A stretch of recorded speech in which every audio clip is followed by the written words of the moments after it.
All right, we are live. This is Sound Booth Theater Live. This is the first cold read for Earth Force 3 by Shemer Kuznets. I'm really excited to get started on this one because this marks the, well, I'm assuming that Shemer's ending the series here. But who knows? We'll see how far it goes. But he just turned in the manuscript on Friday.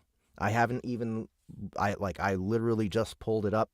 I'm ready to start reading this and find out with all of you what happens with Unity and her crew.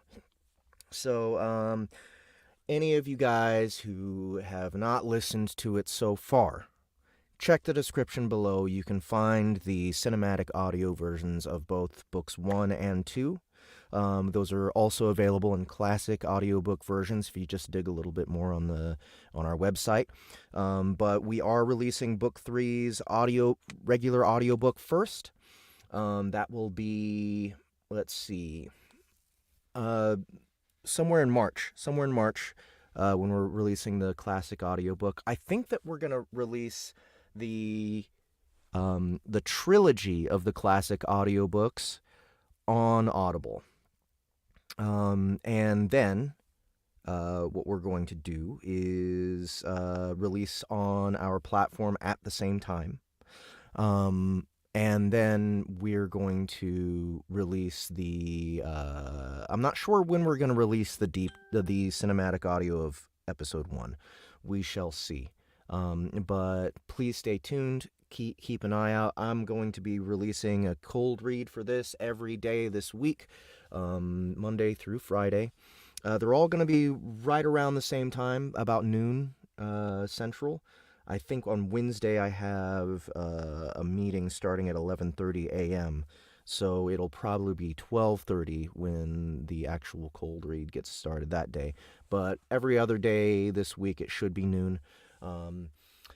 So again, please go check out this series if you haven't already on the Sound Booth Theater app. The entire first book is the cinematic audio version is just $12, just $11.99. I believe it's like 13 hours or something like that. And then book 2 is broken into 6 parts. Episode 2 is free. Episodes 2 through 6 are $2.99 each, or is it $3.99? I think it's $3.99 each. But just five episodes there to buy. First episode is free. And we will do the same with book 3 when it's ready. So, yeah. Okay, so for those of you who have not listened to that, I have narration socks on, yes indeed.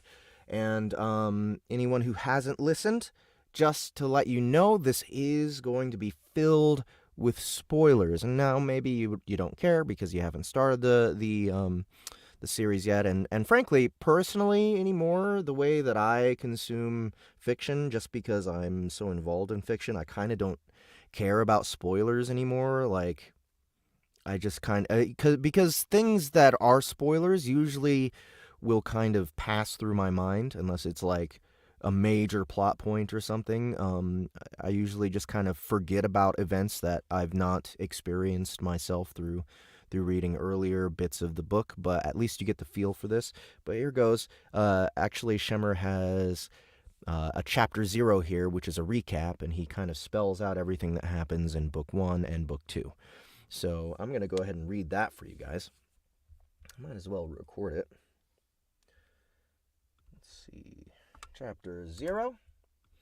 Oh, and by the way, if any of you guys didn't know, Shemer Kuznets is also the author of the hit series Life Reset, which SBT released over the past few years.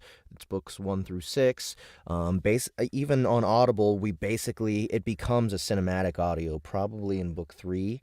And it continues to evolve in that way through the rest of the series until book 6, which is like this major blowout, crazy audiobook that everyone absolutely loves.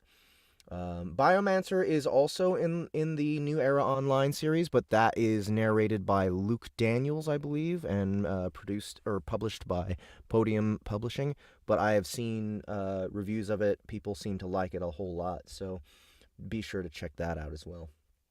All right, so here goes. the recap for the series.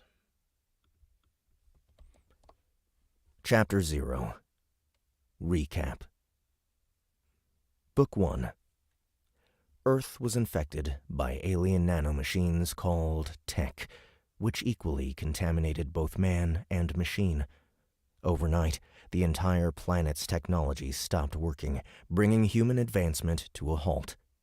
To make matters worse, men and animals, unable to adapt to the rapid infusion of tech, began mutating, transforming into horrific cybernetic monsters called the Warped. Those that survived were able to access a crude interface that marked them as level 0, but no one managed to find a way to level up, remaining weak and vulnerable to the Warped attacks. Human civilization crumbled. With tech infusing and regenerating their bodies, the Warped proved virtually impossible to kill by any means, recovering even from what should have been fatal wounds. But the opposite couldn't be said. Within 6 months, barely 5% of the planet's population remained. The Warped, gorging on flesh and technology, multiplied into vast...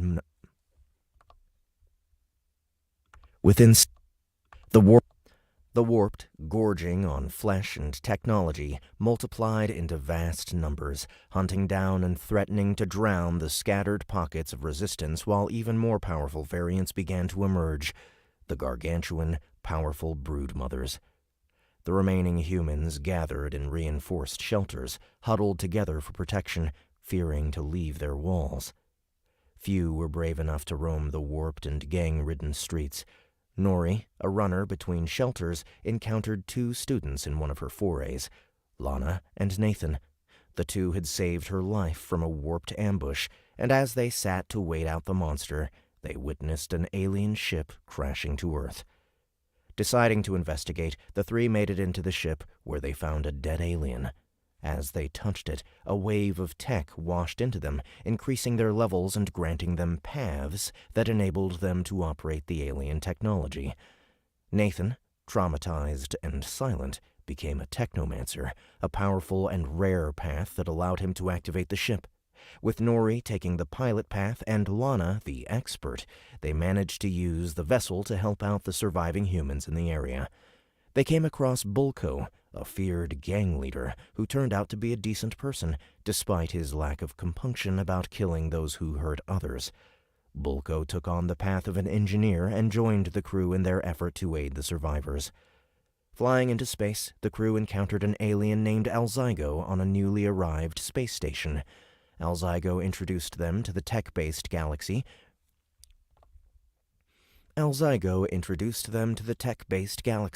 revealing the tech to be the remnants of an extinct alien race known only as the Relict. Using their meager resources, they purchased alien technology, which allowed them to fight against the Warped. Monster hunting had proved invaluable, as killing them enabled one to claim their tech and use it to increase their own level, thus becoming stronger. Following a trail of alien evidence, the crew traveled to the moon, where they found several weird energy signatures, one of which led to an... Following a trail of alien evidence, the crew traveled to the moon, where they found several weird energy signatures, one of which led to an alien automated mining operation. Exercising their right as the dominant species in the solar system, the crew confiscated the precious minerals, as well as the alien excavator machine. Armed with advanced alien weapons and technology, the crew, with the ship they named Unity, returned to Earth and gathered the humans from 2 surviving shelters. Armed with advanced alien weapons and technology, the crew, with the ship they named Unity, returned to Earth and gathered the humans from 2 surviving shelters. Together, they formed a new faction, the Earth Force, and worked side by side, launched an all-out attack on the...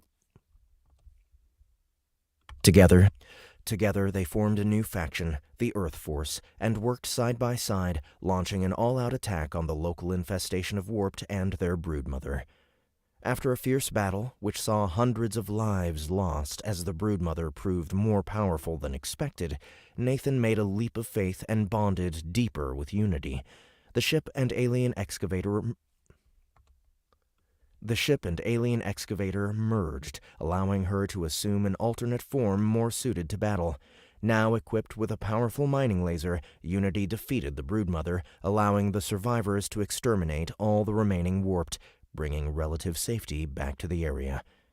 Encouraged by their success and adamant about helping the rest of the surviving humans in the world, Unity's crew headed out into deep space in search of more advanced alien tools and weapons. Encouraged by their success and adamant about helping the rest of the surviving humans in the world, Unity's crew headed out into deep space in search of more advanced alien tools and weapons, but more importantly, finding out who was the person behind Earth's infusion of tech and their plans for their future. Book 2. Leaving behind a much more fortified settlement, Unity and her crew set course to the nearest star system, Alpha Centauri, and its infamous space station, Hammerhead. Along the way, they made a pit stop at the moon and, with their evolved mining ship, excavated a spot from which they had previously detected a weird energy signature. They found an ancient alien artifact which their interface identified only as Relict Shard.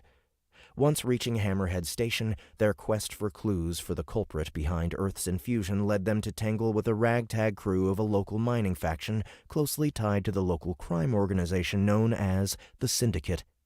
Realizing they needed more Pytech, the alien global currency, the crew went out to the nearby asteroid field Hammerhead was famous for, looking to leverage Unity's abilities as a mining freighter to excavate valuable minerals to sell. The trail led them to a crashed alien ship on one of the asteroids, where they rescued and befriended the single survivor, a little green alien called Cirque, who belongs to the Aki race. Acting as their guide and driven by vengeance, Cirque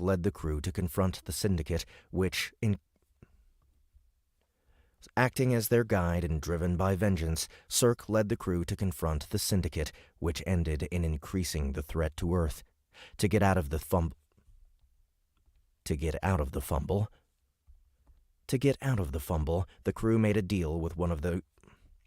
To get out of the fumble, the crew made a deal with one of the organization's speakers and ventured into a faraway star system in the hopes of contacting an alien scientist, answering to the name Grotula, and getting a valuable formula he developed for locating precious mineral deposits.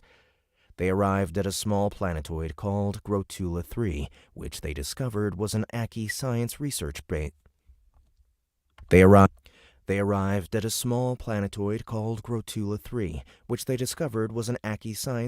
base. The crew quickly got in over their heads, exploring a restricted area, which turned the Aki and their pet Warped against them. In order to rectify the situation, Grotula, their leader, demanded they surrender their Relict Shard. But acting on a hunch, Nori refused, calling the aliens' bluff. Grotula turned out to be the planet itself.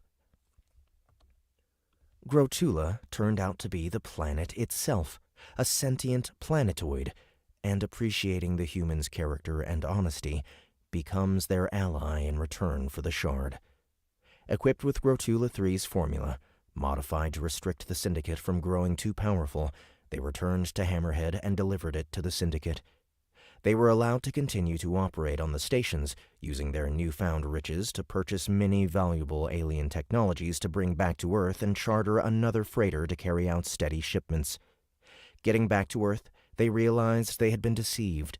The Syndicate speaker they negotiated with had betrayed their planet's situation to a rival speaker, who pounced on the opportunity to invade a burgeoning world rich with warped to harvest. With Grotula 3's timely aid in taking out the speaker's battleships, the humans on Earth managed to bring down the speaker's gunship, eliminating the threat. Strengthened by the downed ship's looted parts, they once again joined forces with the survivors to rid the world of another pocket of Warped and their broodmother. Taking advantage of the recently acquired alien technology and looted ship parts, the human town of Haven sent forces to aid other survivors hidden across the country. Diamond, one of the prominent shelter leaders, traveled as a diplomat to Hammerhead, where he opened an embassy.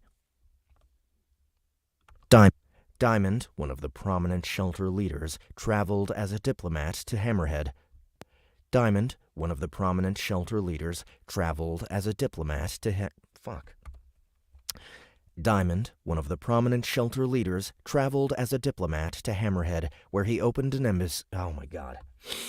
Diamond, one of the prominent shelter leaders, traveled as a diplomat to Hammerhead, where he opened an embassy, serving as a focal point. Fuck me! Focal point. Are you kidding me? Diamond, one of the prominent shelter leaders, traveled as a diplomat to Hammerhead, where he opened an embassy, serving as a focal point for the local alien population. God damn it! So many retakes of the same damn line. I hate that. All right. Diamond, one of the prominent shelter leaders, traveled as a diplomat to Hammerhead, where he opened an embassy, serving as a focal point for the local alien population. And then my voice fucks up. How many times, guys? How many times must I do this line?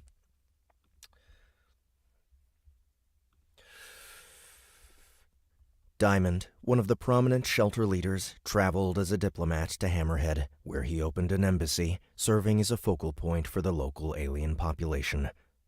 For a brief moment, the future looked bright, but the humans' elation was cut short when Unity's crew was contacted by the original speaker, who thanked them for taking down his rival and revealed to them the identity of the person behind Earth's calamity, a powerful, reclusive system lord known only as the Eater of Worlds, aka Galactus. All right, and that is the entire recap.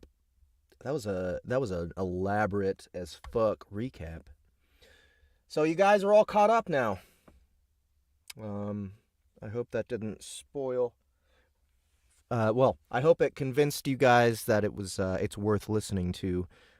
The story as is actually told through cinematic audio by Sound Booth Theater. Again, check the description below. You can find all the links you want for the cinematic audio of books 1 and 2. And also, if you go to our website, you can find the classic audiobooks if full cast sound effects and music are not your jam.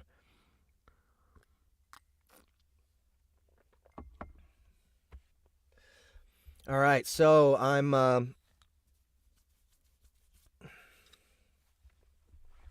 should go ahead and start changing my my labels here. Annie 1, Annie 2.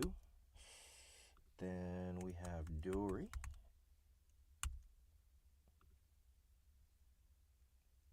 And let's see. That's me. JTJ.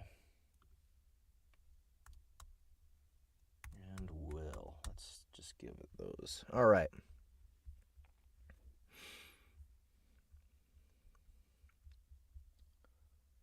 Let me make sure everything's got a... Oh, we don't, do we? Bam. There we go. All right, all my quick keys are set up. I'm ready to get going. Excited to hear what happens next. Chapter 1. It starts with fire. All right, Nori called out over the party's communication channel.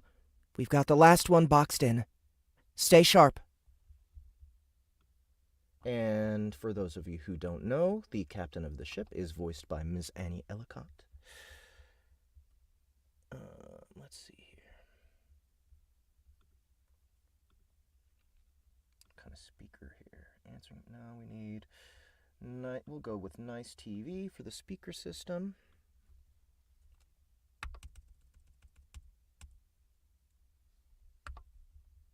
All right, Nori called out of. We've got the last one boxed in. Stay sharp.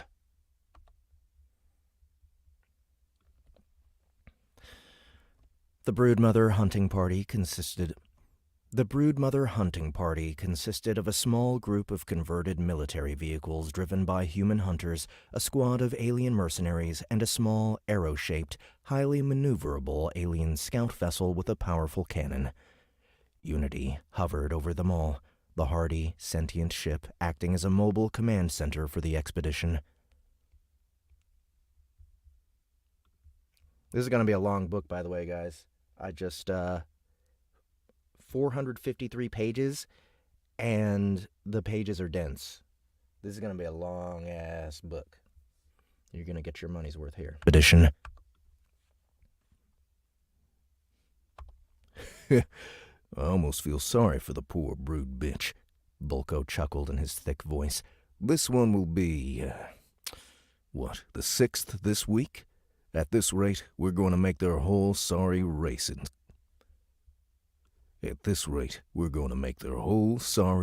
extinct.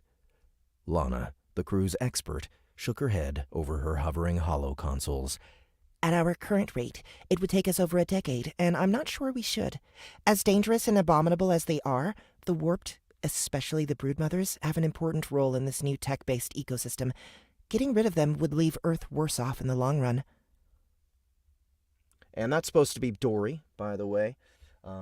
Dory has become so fucking good at voice acting. I cannot overstate how impressed I am with her improvement over the last couple years. I can't wait to see what else she can do with this role. Okay. I know that. We need to increase the tech saturation rate or... I know that. I know that. The big black man huffed. We need to increase We need to increase the tech saturation rate or whatever. I still don't like the ugly mofos. I still don't like the ugly mofos. We can leave some cyborg monster reservation parks.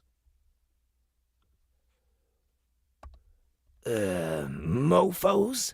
Cirque, Unity's newest crewman, a member of a small, green alien race, tilted his head in confusion. It seems my translator is unable to process that term. It's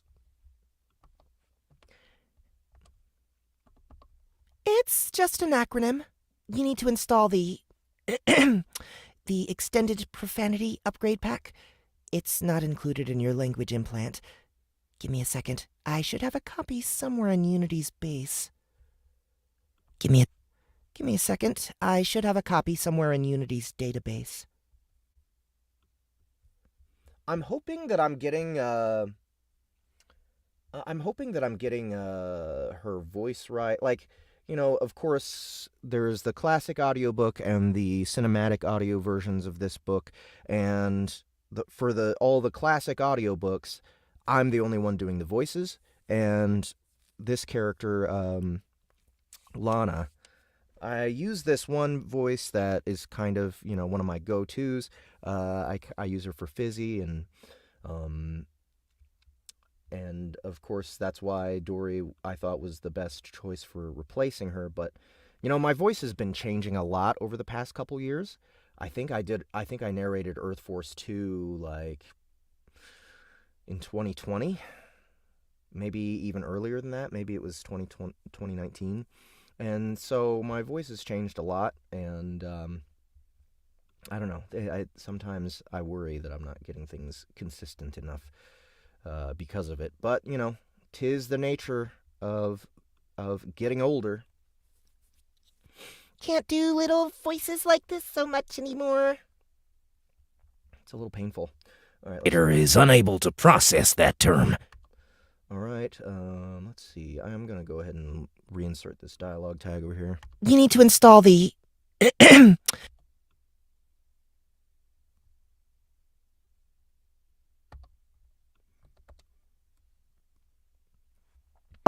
Lana let out a small cough.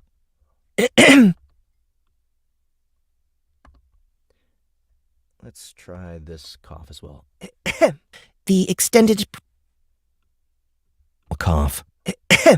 The extended profanity upgrade pack?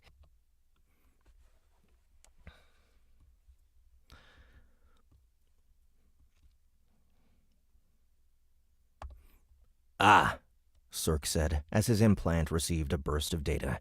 Yes, I understand now.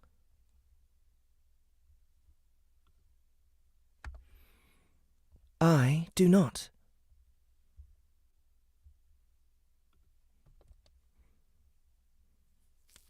A purple, hovering holographic orb, which was the visual representation of the ship, pulsed.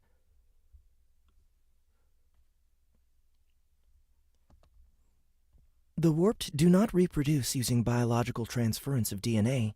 They are either the result of oversaturation of tech infusion or created by the broodmothers themselves, which makes the engineer's remark a biological impossibility. Always with the commentary. The large man shook his head. You know, for a talking floating hunk of metal, you sure have opinions. And for a talking blob of goo-filled skin sack, you sure lack them. Keep it up, and my multi-tool might just slip the next time I'm crawling around your insides. Keep it up, and my multi-tool might just slip the next time I'm crawling around your insides. Is that another sexual reference? Ugh. Thanks for making it weird. Ugh. Ugh. Thanks for making it weird. Unity, be nice. Nathan, the normally quiet young man, smiled from his seat. Bulko, you know she just enjoys teasing you. We're nearly there. Nori called from the pilot's seat. Her holographic-wrapped fingers expertly manipulated the controls, hovering Unity at a safe distance over a partially destroyed foundry. Another junkyard, Bulko grunted. Why can't...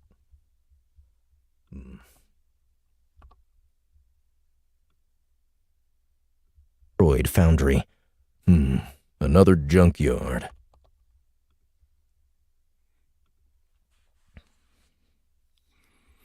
Why can't the spiky bastards live inside dark caves like proper monsters?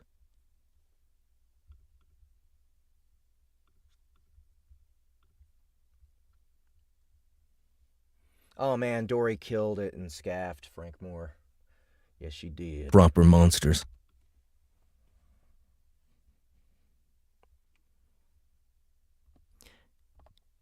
They need the metal to reproduce, you know that. Lana pointed out, bringing up a third hollow screen at her right. The area looks the same as our initial survey. The broodmother should be right at the center. I'm reading over 500 biosignatures of normal warped. Level ranges 4 to 9. Nori frowned. That's more than our initial estimations. And we could have known that in advance if someone would have listened when I said our sensors could use another upgrade. The expert replied. It's barely been 2 months since we upgraded them to Grade E, and that set us back over 30,000 Pytech, the large engineer said. Upgrading to Grade D would take a huge chunk out of our budget. Well, that's what it takes to have better intel, the expert replied. Our current sensors are good enough to detect vessels within a star system, but they weren't designed for planetary scans. The resolution is barely enough to pick up a couple of level 10 warped.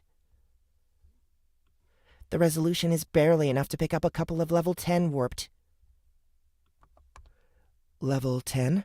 Nori frowned. I thought the broodmothers systematically killed nearby warped close to that level to prevent them... from mutating into other broodmothers who could contest their territory. That probably means these are her offspring, Caddy piped in. As Unity's security officer and resident weapon expert, she had extensive knowledge of the warped. She looked around the bridge with an arched eyebrow.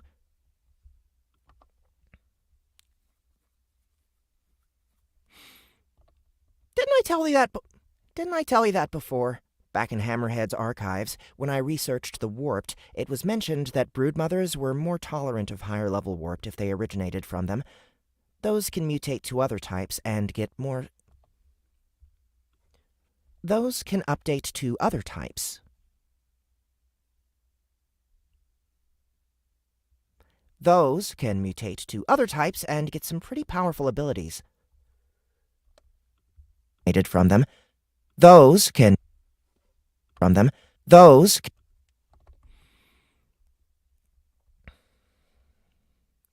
Yeah, so that is Caddy. She's going to be voiced by Annie as well. She has a distinctly different voice from Nori.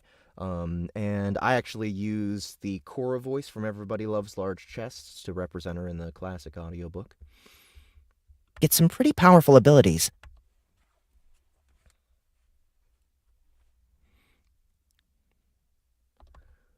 This could be a problem.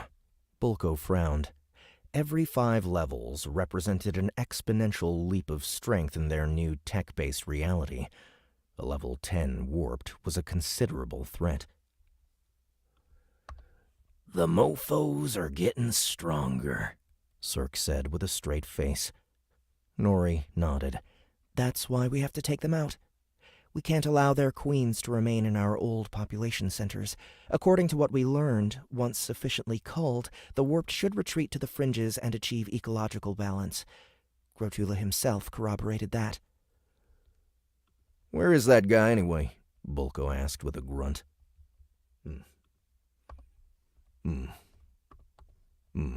Where is that guy anyway?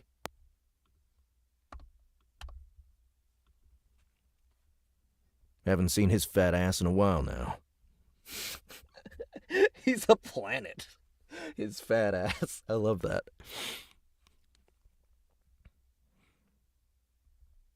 Not sure planets have asses? Lana grinned. He said he needed time to fully absorb the broodmother cores we've given him.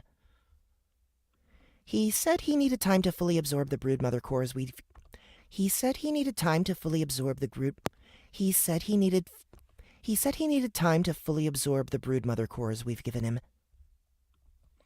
Grotula 3, a sentient planet they met 2 months ago, had proven to be an important ally as Earth struggled to pull itself out of the tech apocalypse. As a non-biological and highly alien entity, he couldn't simply absorb normal tech to evolve. Instead, his literal celestial body required broodmother essence cores and the pure tech they contained, the equivalent of stem cells, to level up.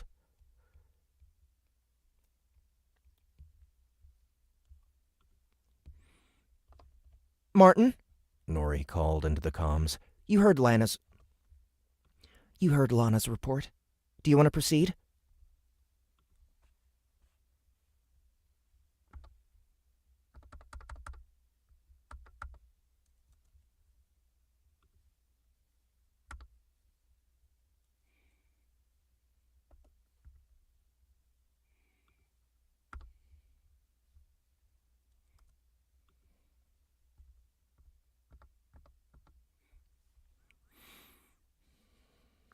Why ask me?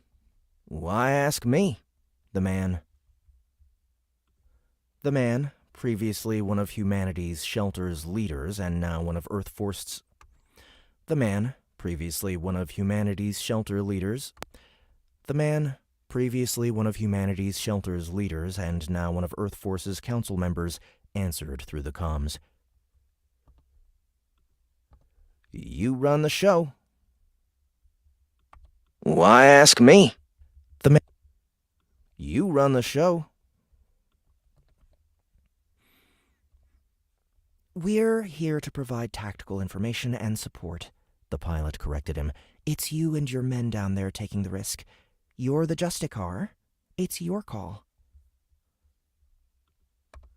We can take him, Caddy said confidently. Drop me and my team at the tower over there. We'll We'll burst every warped melon that sticks out. Agreed, Martin's voice replied. Our ground troops will barricade the exits before we begin the... Our ground troops will barricade the exits before we begin the aerial... Our ground troops will barricade the exits before we begin the... Our ground troops will barricade the exits before we begin the aerial bombardment. This is supposed to be will, by the way, so I need to actually make them will-colored. Brown. He's got like this dusty brown color. Are you sure about that? Nori asked. 500 warped on top of a brood mother is... 500 warped on top of a brood mother is no joke. Maybe we should reconsider using one of the high-grade battle drones we confiscated from the Syndicate speaker.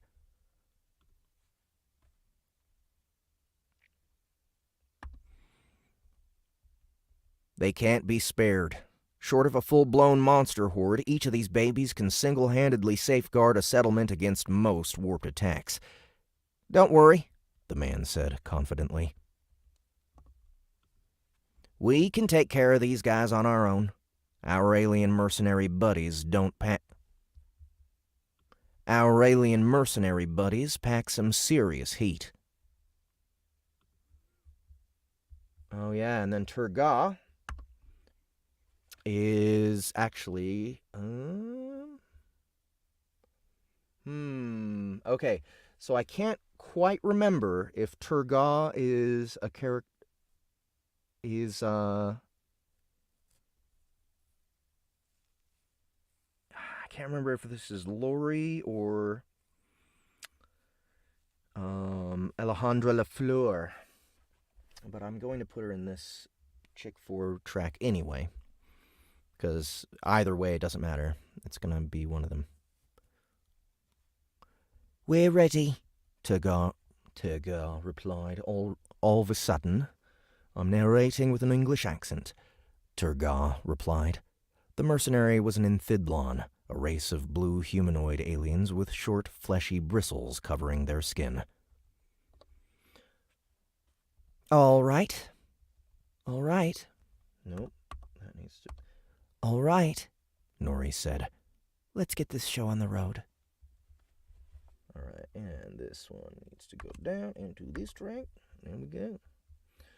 And that's our first chapter break. 1, 2.5. There we go.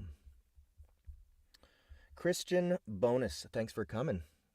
Hope you're having a good day. Anyone who's here who's a big Earth Force fan who knows how to, where to announce cold reads or where to tell people that cold reads are available and ready to watch, please do so. I actually forgot to post in the Shemer Kuznets Discord server, so I'm going to go do that now.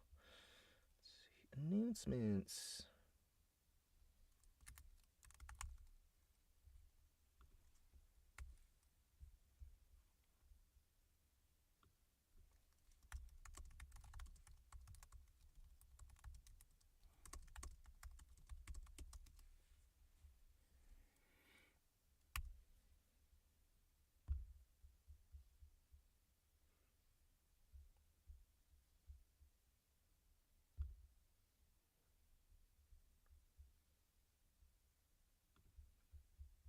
There we go. All right. Back at it.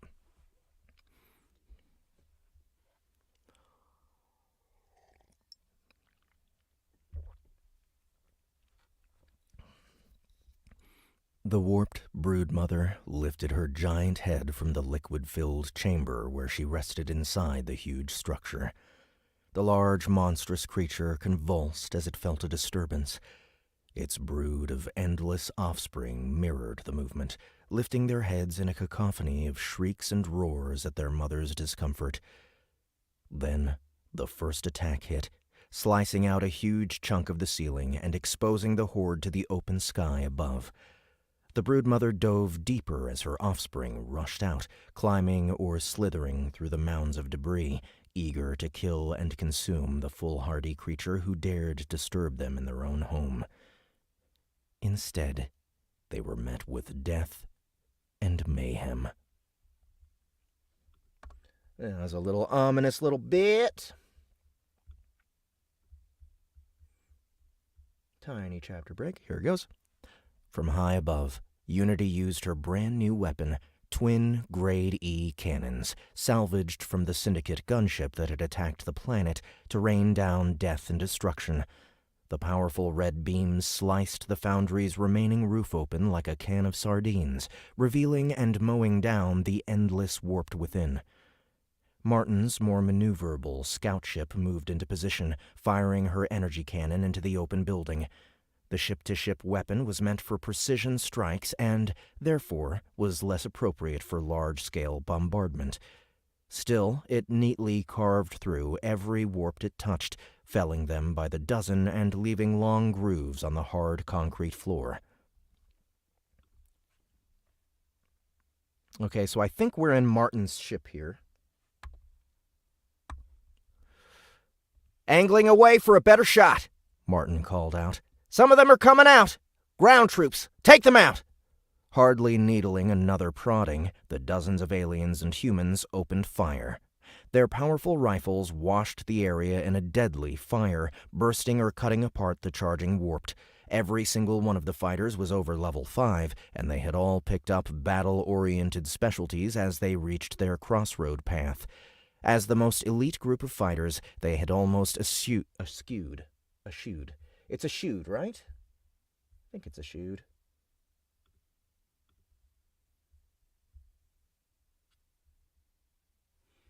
Let me make sure.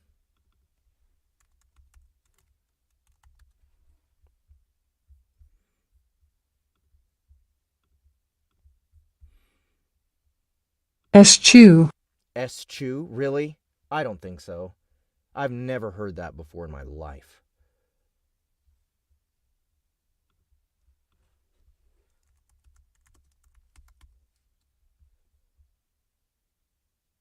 Eschew.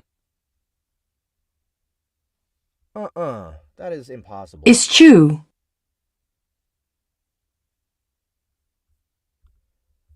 Okay, hold on a second. Has anyone else heard it that way before, ever? Eschewed? I mean, eschewed, I've heard. Eschewed, I have not. I'm going to say eschew, because it just sounds wrong.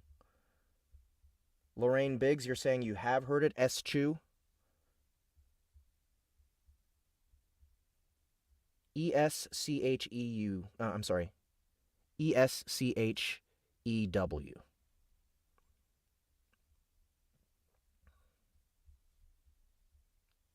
I'm going to say eschewed.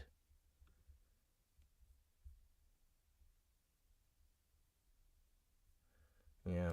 As the most elite group of fighters, eschewed. As the most elite group of fighters, they had mostly eschewed the modified Earth projectile-based weapons, wielding instead a variety of powerful alien rifles. There's a big one coming our way. Turgau's calm voice carried through the comms. And so that needs to go, okay, to comms. Groups A and B, take it down.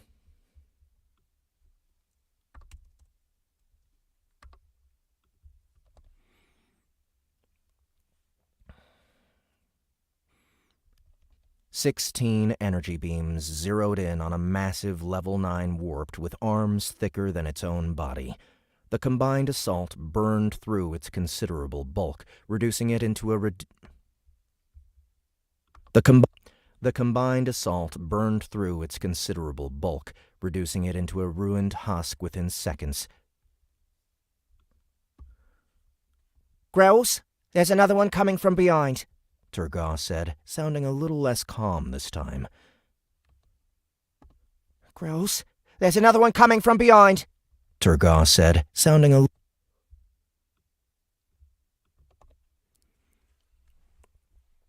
The second creature, another level 9, pushed on through its dead comrade, using the former's corpse as cover to close in on the hunters. Eeps. Sorry about the bleep bloop, guys.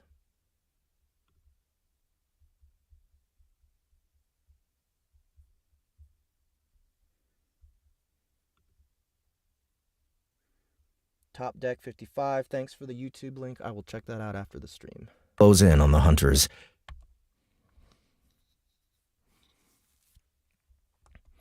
It nearly reached striking distance, ignoring the less coordinated weapons fire that hit it. It nearly reached striking distance, ignoring the less coordinated weapons fire that hit it, when suddenly it froze in place. Excuse me. Its head seemed to extend and swell, then burst apart, spraying ichor and metal shapes in all directions. Ha ha! Got it! Caddy cheered. Caddy cheered. How do you like them old earth weapons, asshole? God, I love those explosive bullets. She expertly ejected the magazine from the 50 cal sniper rifle. She expertly ejected the magazine from the 50. She expertly ejected the magazine. She expertly ejected the magazine from the 50 cal sniper rifle while her cybernetically augmented eye shifted, highlighting more high-profile targets. The other 5 sharpshooters behind her were similarly sniping down the... The other 5 sharpshooters behind her were similarly sniping down the warped, providing relief and support to the ground troops below.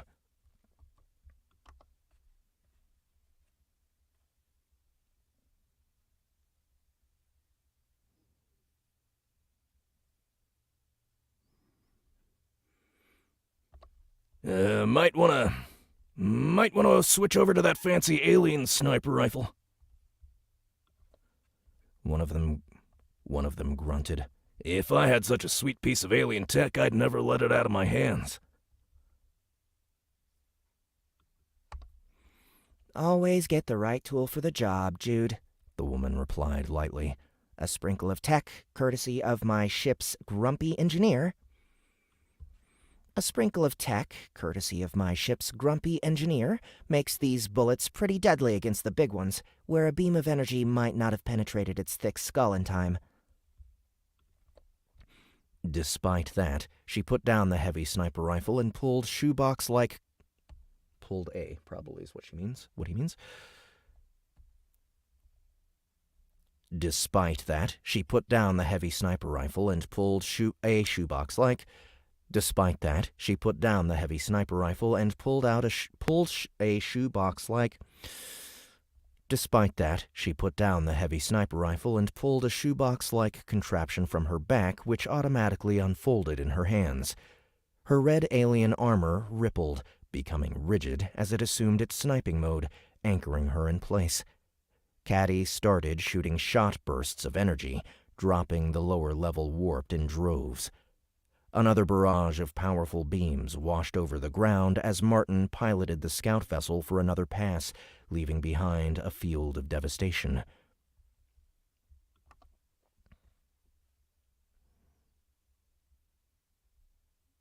Who is the man?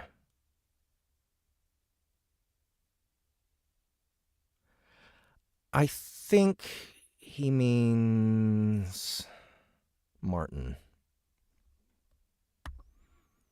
Everything seems under control, the man said. Good job, snipers. Keep the pressure off the ground troops.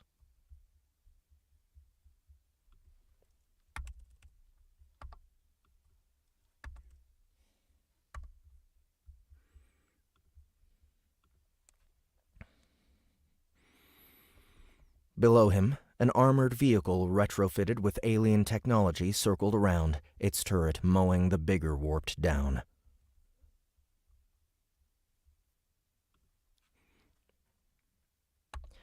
We've chewed through more than half, Lana reported, her fingers tapping her controls. I'm trying to find the 2 level 10. I'm trying to find the 2 level 10, but with everything going on, I'm having a hard time pinpointing their locations. What about the broodmother? Nori asked. She's still somewhere at the center of the foundry, Lana replied. I'm reading a huge amount of thermal energy around her. Not sure what it means. Nori frowned.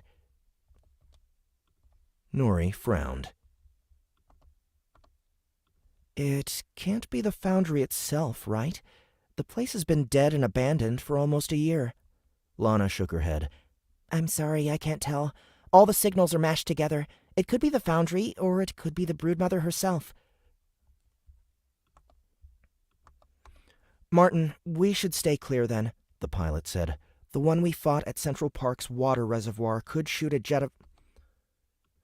The one we fought at Central Park's water reservoir could shoot a jet of water over 200 meters away. That's probably a good idea.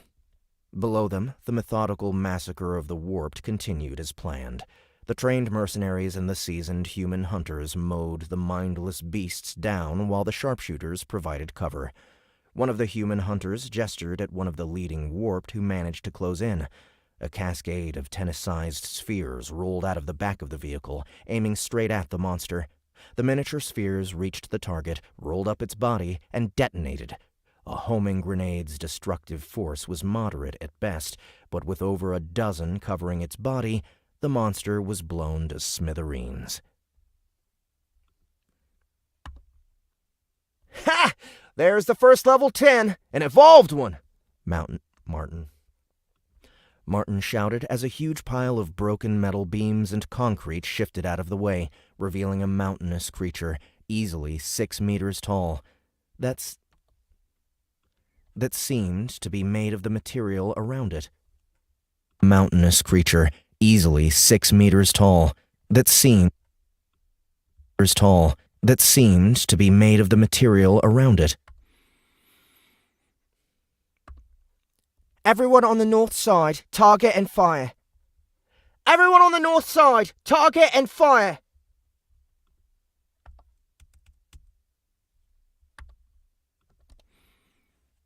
Turga thundered over the comms. Over 30 beams, projectiles. Over 30 beams, projectiles, and plasma bursts impacted the sizable brute. The combined power blasted whole chunks out of the creature, but didn't seem to really hurt it as it crushed through toward the hunters. Showers of debris exploded out of its knee joints as the sharpshooters targeted the more vulnerable parts. Their personal weapons weren't strong enough to completely pierce the creature's defenses, but were enough to hamper its progress. 2 of the armored vehicles screeched to a halt in front of the creature. The combined force of their energy turrets was enough to stagger the giant monster in place. It roared in anger as it lost pieces of itself, then flung a concrete-looking tentacle, shooting a swarm of spikes at the puny creature. It roared in anger as it lost pieces of itself, then flung a concrete-looking tentacle, shooting a swarm of spikes at the puny creatures.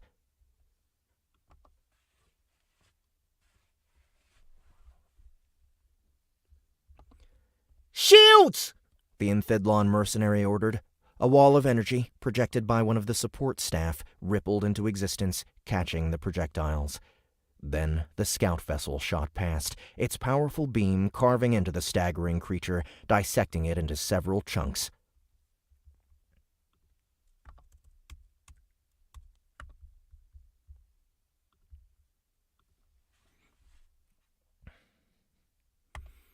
Woo!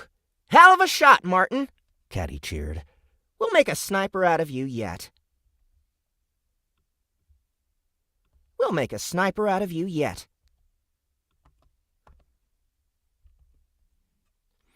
Oh, no!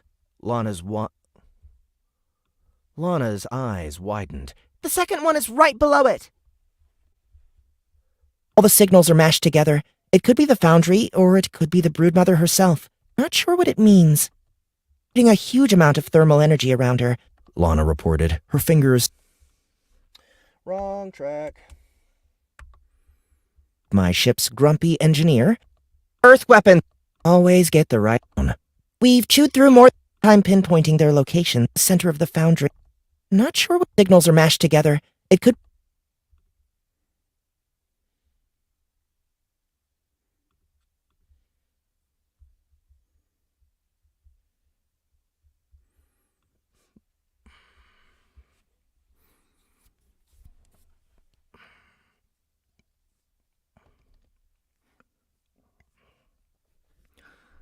Using the same tactic as before, another hulking brute that seemed made of concrete and steel rose from the wreckage of the first one, this time close enough to the hunters to strike. It sprayed a second attack, catching the hunters in full. Dozens of half-meter-long spikes impacted the hunters and their vehicles, lodging into the... Dozens of half-meter-long spikes impacted the hunters and their vehicles, lodging into the reinforced plates and personal armor, taking down a handful of people. The few shots of those quick enough to react were stopped dead in the air before making contact as an energy shield flickered into view around the horrible beast. This one has evolved a force shield! Turgosh shouted over the comms. Personal arms are useless!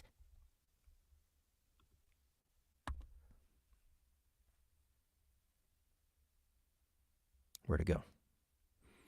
I need 15 more seconds to come around and shoot it down, Martin shouted. Hold on!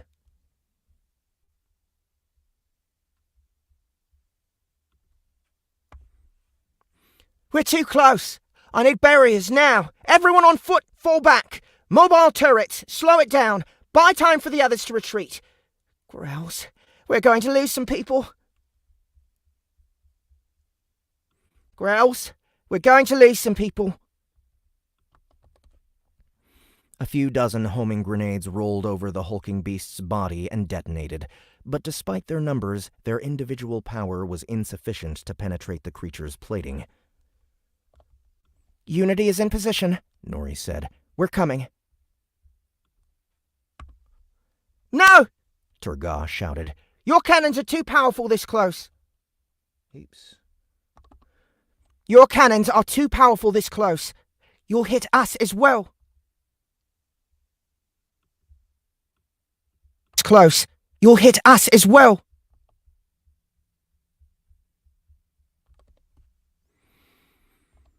Don't worry.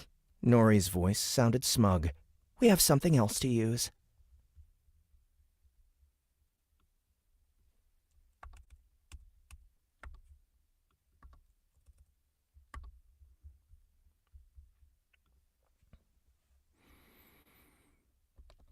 The large mining vessel flew over the hulking beast, and something large and metallic leaped out of its open cargo. Thick metal legs contracted to absorb the impact as it hit the ground, powerful pistons screeching as the thing rose, revealing a huge, armored robot. Mech Knight, reporting for duty. Cirque's voice reported over the comms. The giant mech met the warped behemoth with a powerful punch, sending it tumbling away from the fleeing hunters. With a few meters of space between them, it lifted its other arm, letting the mounted railgun loose. Explosion after explosion impacted against the warp's Explosion after explosion impacted against the warp's outer layer. Explosion after explosion impacted against the warp's outer layer, the slower physical projectiles. Explosion after explosion impacted against the warp's outer layer, the slower physical projectiles able to pass through the energy barriers where energy weapons could not. The warped roared and, despite the damage, regained its footing and charged. Though they were similar in size, the warped was much denser and heavier. There was no doubt a collision There was no doubt a collision would not favor the mech. But it had been a while since Cirque had to resort to patchwork and refurbished parts for his fighting machine. Aided by Bulko's considerable talent and with full access to Unity's new engineering facilities, his renovated mech was more than up for the challenge. With agility that seemed to belie its mass, it pivoted on one leg, letting the warped charge through. Its raised arm shifted as the launcher was unfolded and absorbed, to be replaced with a glowing hot, sharp end. The spear-like appendage shot forward, piercing through the charging beast's back, melting through the layers of rock and metal to burst through its chest. The warp flailed futilely as Cirque almost contemptuously battered away its desperate limbs, shaking his spear arm to enlarge the hole until the huge beast slumped over in defeat. The retreating hunters circled back, sniping off the last smaller warp until there were no more movements. Clear, Turgot said. Clear, Martin reported.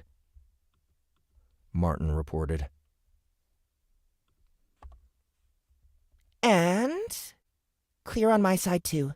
Lana piped in. It's just the broodmother at the heart of the facility.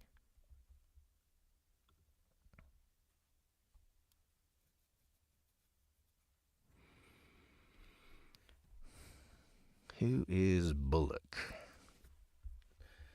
That might be a typo.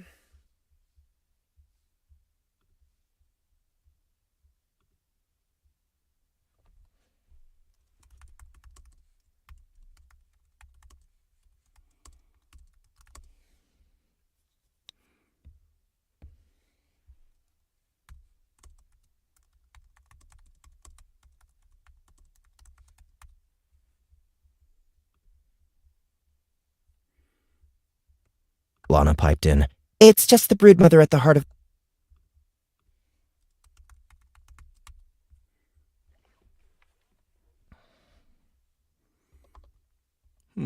Weird that she didn't join the party.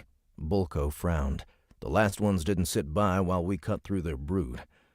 Something is fishy here, let me tell you that. Something is fishy here, let me tell you that. Something is fishy here, let me tell you that. Something is fishy here, let me tell you that.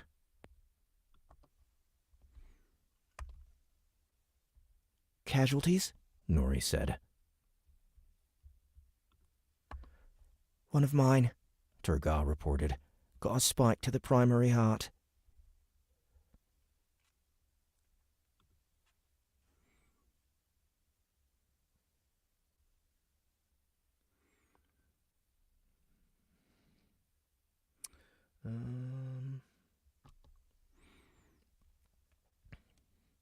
A few injuries on our side, One of Martin's team leaders reported. but no fatalities. That's good. Nori breathed a little easier. She didn't feel good about the alien casualty, but ever since the calamity that cut down humanity, human lives were more precious than ever. She wasn't too surprised that so many had survived the deadly barrage. The infusion of alien technology and advanced alloys meant that each hunter was equipped with armor unparalleled by Earth's old standards. The infusion of alien technology and advanced alloys meant that each hunter was equipped with armor unparalleled by Earth's old standards. Getting hit at a vital point was becoming rare these days. Thanks to the tech infusing their bodies, every injury that wasn't immediately fatal usually healed over in hours. Thanks to the tech infusing their bodies, every injury that wasn't immediately fatal usually healed over in hours, if not minutes. Even lost limbs grew back within a matter of days.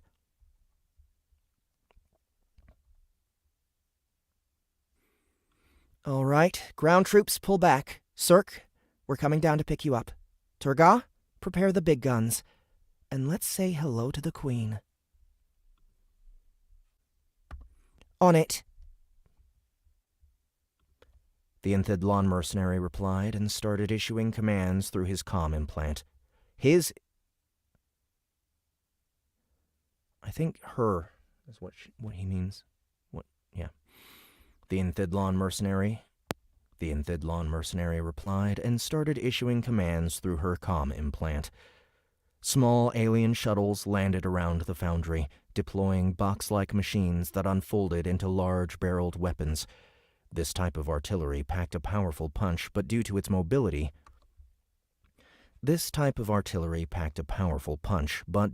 immobility, it was difficult to deploy in the field with warp swarming around.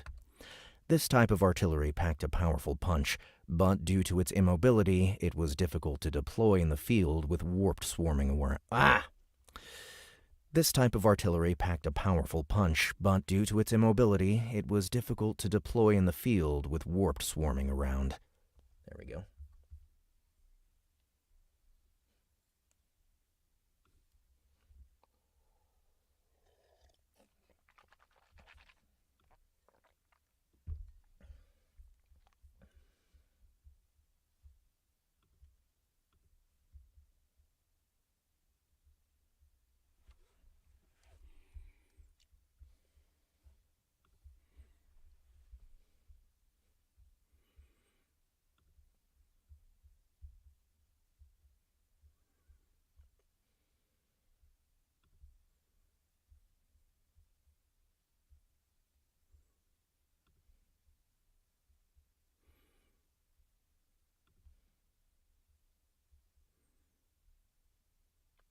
Oh shit, Stars Have Eyes is happening today on SBT Radio. By the way, anybody here who hasn't checked it out, SBT Radio is back. You can go to our Discord server. You can find the link to our Discord server in the description below. But yeah, we are doing SBT Radio again, and that means we are streaming our audiobooks through our Discord server in one channel where you can listen with a bunch of other people, and you can listen for free. So tonight, it looks like Ahmed has just scheduled The Stars Have Eyes. That is starting at 8 p.m. Eastern, 7 p.m. Central, for the first episode. I'm not sure if he's going to play the whole series tonight or not. But yeah, go check it out if you guys haven't already, tonight at 7 p.m. Central, 8 p.m. Eastern. Swarming around.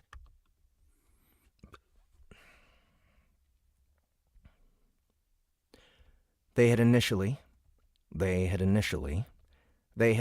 meant to deploy them farther away from the field in response to the Broodmother's movements, but since the great creature hadn't put in an appearance, they had the time to place them in an optimal range.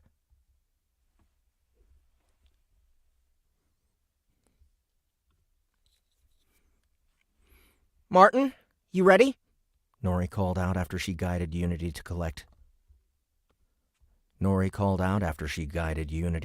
Cirque and his mech. The smaller scout ship hovered near the larger freighter. Ready when you are. Let's see here. Clear. One of mine. Got a spike to the primary heart. On it. The Enthidlon mercenary replied and started issuing commands through her comm implant. Small alien shuttles landed around the foundry, deploying box-like machines that unfolded into large-barreled weapons. This type of Ready when you are.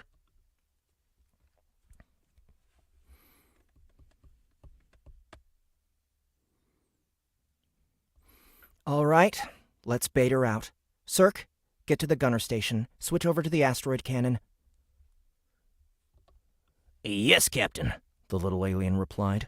He walked over to his place at the side of the bridge. The gunner chair unfolded from the floor, wrapping around the lower half of his body while holographic controls materialized around his forearms and shoulders. The two ships soared high over the partly devastated factory at the very edge of Unity's asteroid cannon range. Though it technically was weaker than the beam cannons, the kinetic energy it delivered was better suited to burst through obstacles the beams would simply slice through. Here we go. Here we go, Nori said in a tense voice. Fire!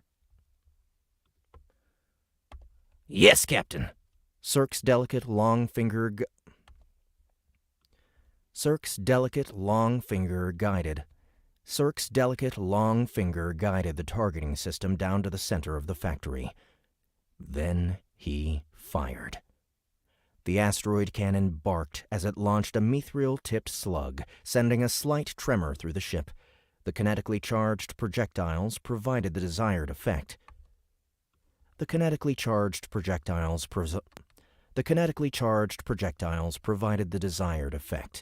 Instead of cutting through the remaining obstructions, the part of the foundry hiding the broodmother burst apart, revealing an ominous orange glow.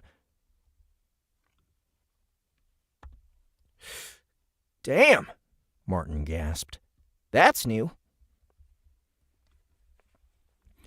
The center of the devastated factory was dominated by a glowing pool, through which an impressively large creature raised a serpentine head before slipping back under the surface. With a quick tap of Lana's fingers, they could all see the creature's details on the ship's main view screen.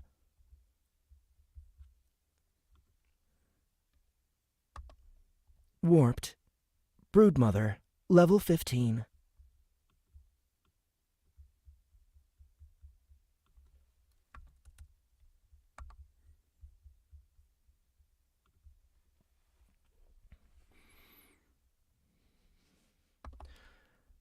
That's a third-tier creature, Cirque said calmly. Expect more formidable defense and offense capabilities. Expect more formidable defense and offense capabilities. That thing is freaking submerged in molten metal, Bulko said. How the hell can it survive? Why would it matter? Turgar replied through the comms. You realize there are plenty of lava planets full of life forms adapted to their condition, right?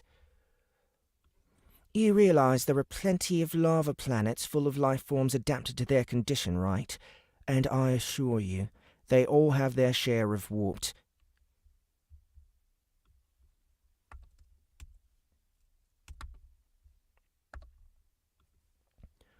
It's more than that, Nathan said softly. Despite his subdued tone, the rarity of the young man voicing his opinion made everyone pipe down and listen. Its evolution powers the pool. I can sense the energy its tech is giving out, even from this distance. There's very little biological matter down there, right next to the essence core. Should still be vulnerable to good old-fashioned bombardment, right? Bulko asked. The young man nodded. I think so. Good, Nori said.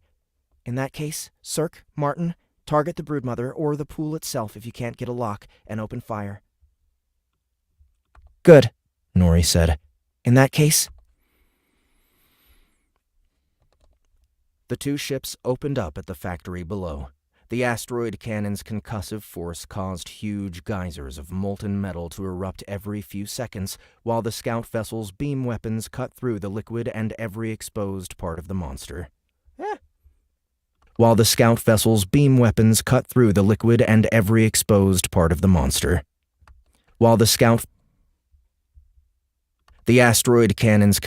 The asteroid cannon's concussive force caused huge geysers of molten metal to erupt every few seconds, while the scout vessel's beam weapons cut through the liquid and every exposed part of the monster.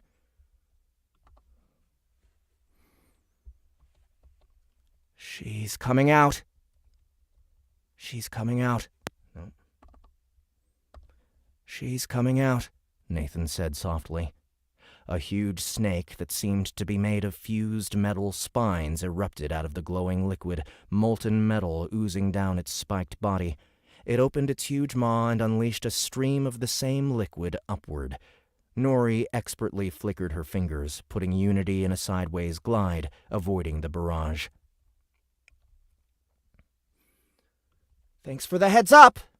With the broodmother now fully exposed, the artillery batteries started firing.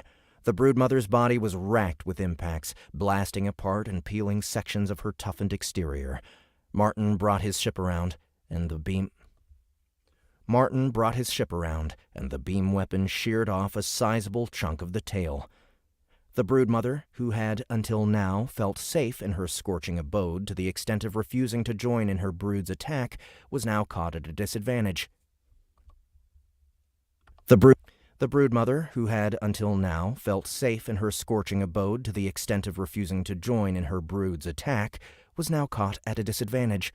With her sizable body trapped within the confines of the molten pool, she was easy prey for the nimble, hovering ships and the artillery firing beyond her reach.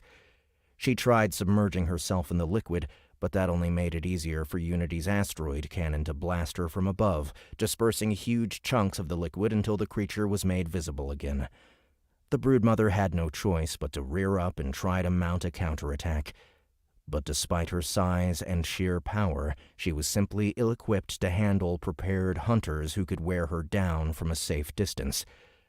After several long moments of bombardment, the mother of the warped finally gave up and toppled over, half her body blasted away. The battle was won.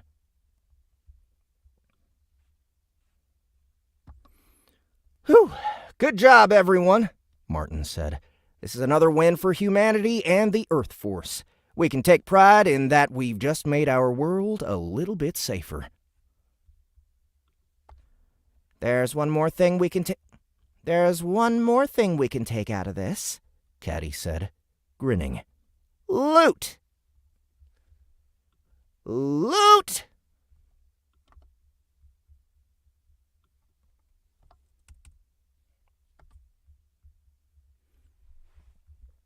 And that is a chapter. Hope you guys are having a good time here, and I hope you guys will also share this with other people. Let's see, what time is it? It is 1:19. 40 more minutes I'm going to spend on this. I'm going to do one more chapter here, and then I'll be done for the day. Back at it tomorrow, same time, about noon Central. So, watch out for that.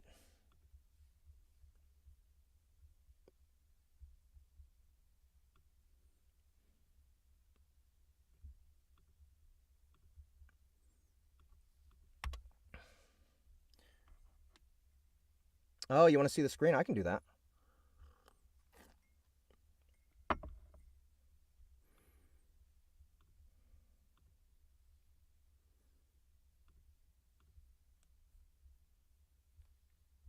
There we go.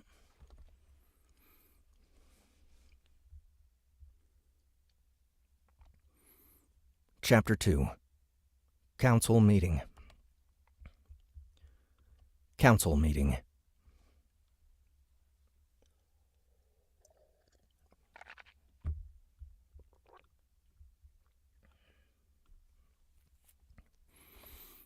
We're approaching Haven, Nori said. The three shining silver lines.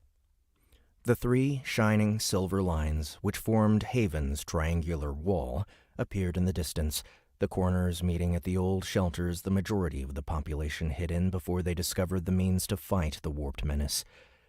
Unity touched down, landing inside Haven's newly dedicated airstrip. I still can't believe they found the time to prepare a landing place for us, Lana said. There are so many priorities and issues that need solving. I, for one, am glad we no longer have to worry about scraping the ship's bottom over gravel, Bulko grunted. Issues that need solving. Issues that need solving. Issues that need solving.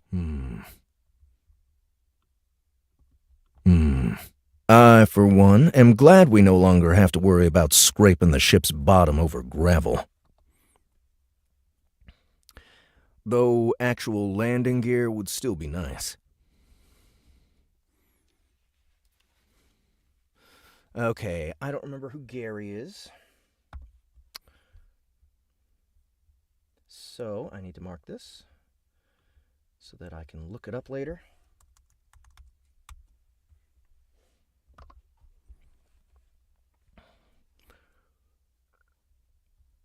Unity, welcome back, Gary's voice called through the comms.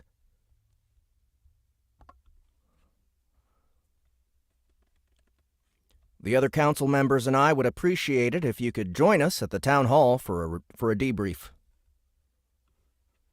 The other council members and I would appreciate it if you could join us at the town hall for a debrief.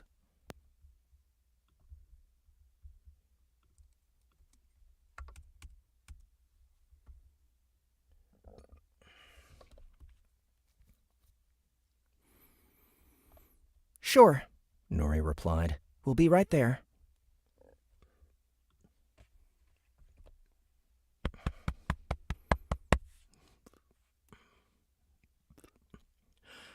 They all stood from their chairs, which folded back into the ship's floor.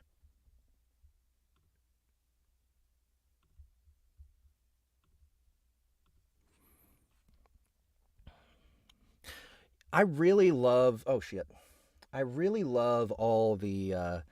ship sound effects that Ahmed did for Earth Force. One thing that really comes across is that Unity, the ship, is a character, and I think that he did a really great job of making all the sounds like semi-organic, semi-intelligent sounding. You know, like even just when the chairs get sucked back into the floor of the spaceship, it sounds really cool, and you can just see everything that's going on. I absolutely love. I think that's my favorite thing about the Earth Force cinematic audio is just the environment or the ambience of being inside of Unity. It really comes across well.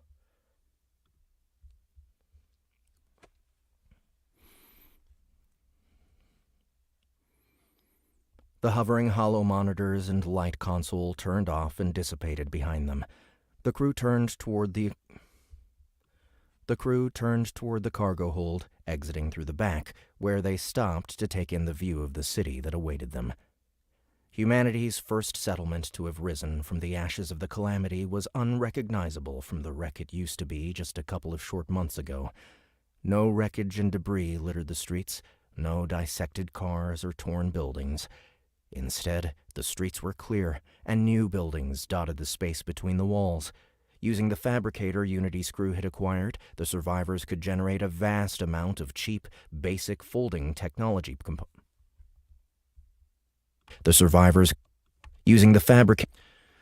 Using the fabricator Unity's crew had acquired, the survivors could generate a vast amount of cheap, basic folding technology components. People with dedicated technical paths could perform wonders with their wrist consoles alone, allowing them to remake the city in days. As they stepped out of the ship, Bulko couldn't help shaking his head as he watched a man tapping his console in front of a metal crate, which instantly opened and unfolded.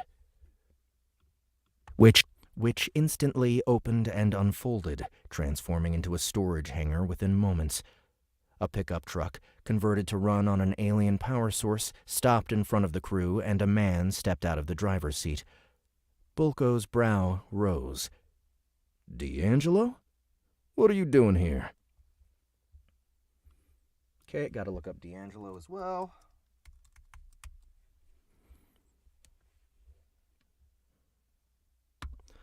Hey, boss man. Hey, boss man. Hey, boss man. The man grinned at them.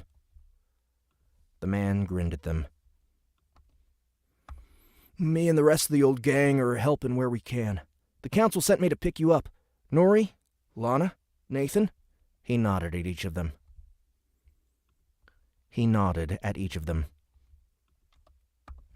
Good to see you again. And you're Caddy, right? Don't think I've had the pleasure yet. That's right. The woman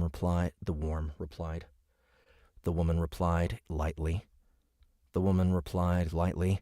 Unity security officer and the living soul of the party. That's right. That's right. The woman replied.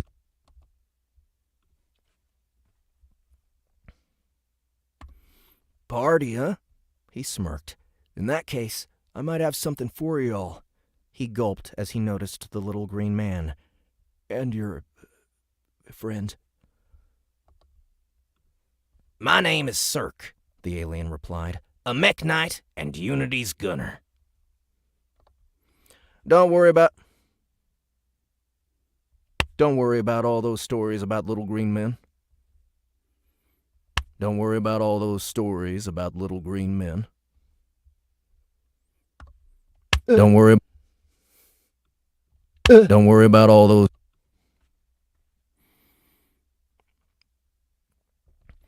Bulko slapped the man's shoulder. The little dude is a good guy. The little dude is a good guy. He's part of the crew. No probing involved. D'Angelo chuckled.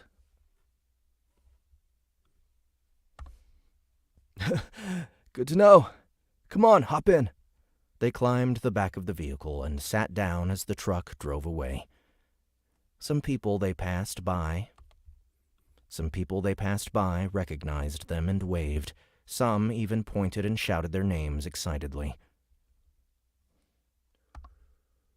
Not every day I get to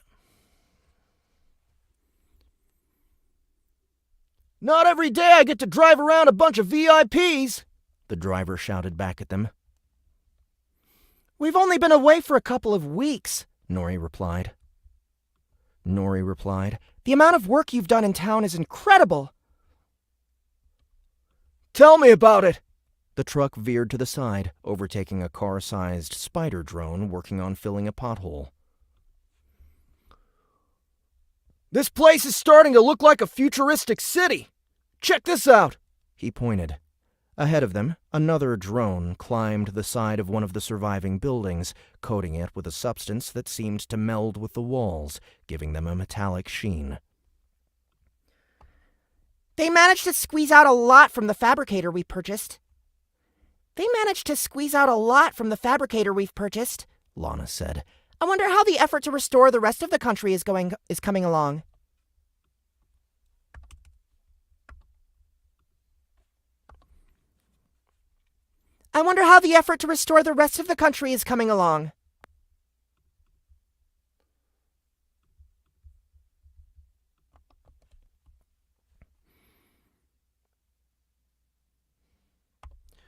You'll have a chance to ask the big shots about it soon.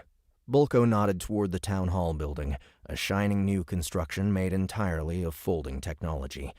The structure looked like a horizontal star placed on top of a round tower. A bit ostentatious, if you ask me. They wanted something that gave a sense of working toward a better future, D'Angelo replied. But yeah, I get your drift, boss. Bulko shook his head. I ain't your boss anymore. The old gang is gone. There's no need for us busting heads no more. Whatever you say, boss. But if you ever change your mind, I can gather up the old crew in no time. The city kept rolling by as they approached the town hall, situated at the center of the triangle, a large lobby visible through transparent walls as they closed in. The place was full of working people putting their new paths to use. Most wore ragged patchwork clothes as the fabricators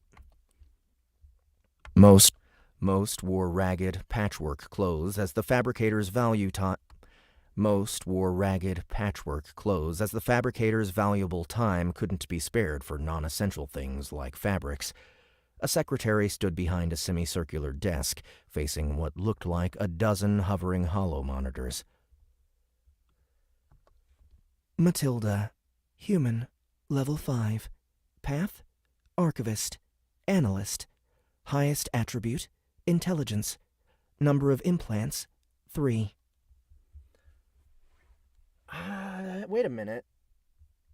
Do you guys remember from this if I did the AI voice or if Annie... I know Annie does Unity. Oh, I remember now.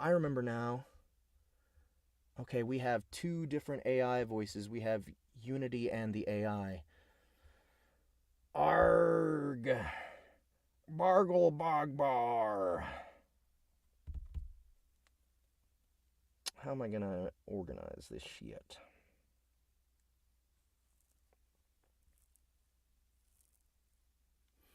Okay, I have to go back and check it out, guys. So let's see here. I do not. A purple hover. The warped. And is that? Okay. Say Unity here. Color it a little different. Maybe this color. No, that's weird. It's a weird color. This one? Yeah, it works. And this has reverb going to it. What? Negative 30. There we go.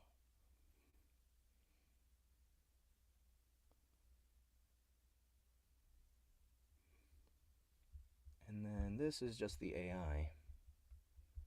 So. Warped. Warped. Warped. Broodmother. Level 15. Warped. Broodmother. Level 15. That's a third tier.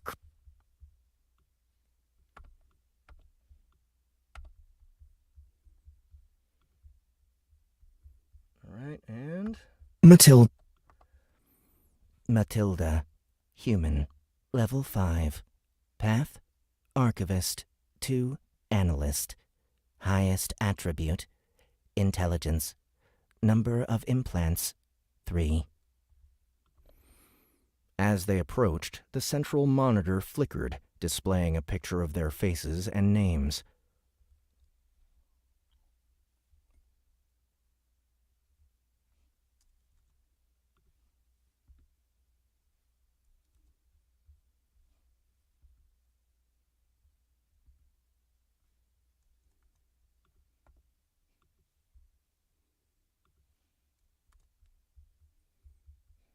There we go. Faces and names.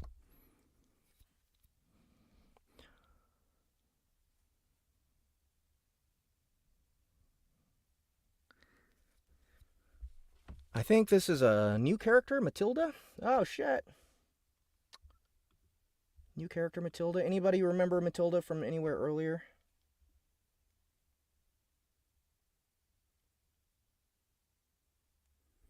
Yes, we have our own shop. Please do go pick it up. We have the cinematic audio, which is in 6 episodes of $4 a piece, with episode 1 being free. And then we have the classic audiobook, which I believe is only $11.99. That one is no sound effects or music or full cast. It's just me. But I highly recommend the cinematic audio. It's just so much more interesting and more fun to listen to. The music is awesome. The sound effects are incredible. And as much as I enjoy being a full cast myself, there are just some things that I can't do that other actors can. And so they really fill out the experience. Book 1, by the way, if you have not been to our app, that means that you downloaded the first Earth Force from Audible, which was, I think, Peter Berkrit who narrated that one. That one is not on Audible anymore. If you bought it, then you still have it, but it's not available anymore. But Book 1 is also available in cinematic, and that one's only $11.99 for the full cast sound effects and music version, the cinematic audio version. So go check that out for cheap. These cinematic audios are very expensive to produce, and that's why we have to, break them up and charge a bit more for them, because, we spend so much on them. We have to make our money back somehow. Anyway, back at it. As they approached, the central monitor flickered, displaying a picture of their faces and names. Okay, so yeah, anybody recognize Matilda? I think this is a new character. So. Well, hello there, Unity's crew. The woman smiled at them, speaking with a noticeable southern drawl. The council awaits your pleasure in conference room 2. Please follow me. We'll take the elevator to the top. All right. Matilda. I think I want to cast Alejandra LaFleur for this one.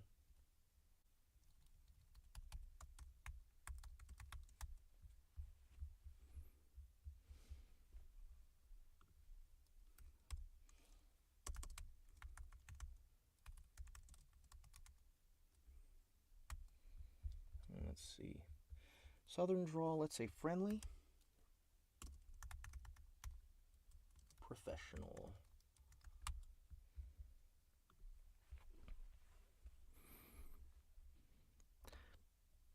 Thanks, Matilda. Nori nodded at the woman as they followed her. Bulko harumphed, looking around the building's interior. Barely a few months from the brink of destruction, and there's already a corporate America vibe.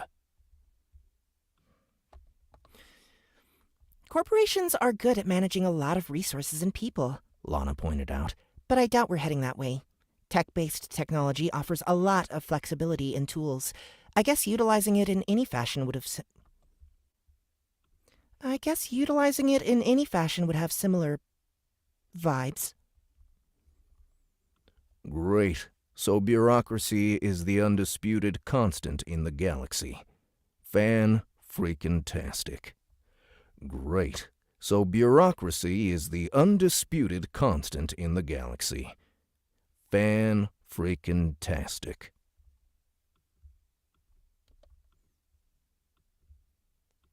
Bulko said, the engineer said dryly.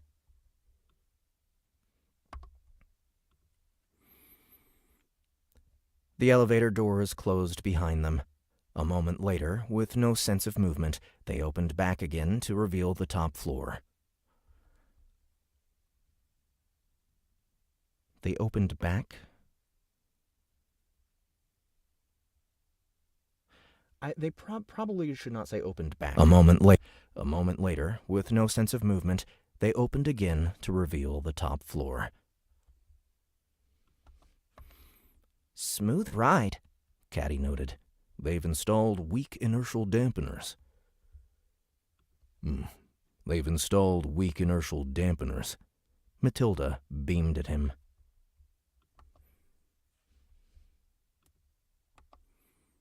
Bulko grunted.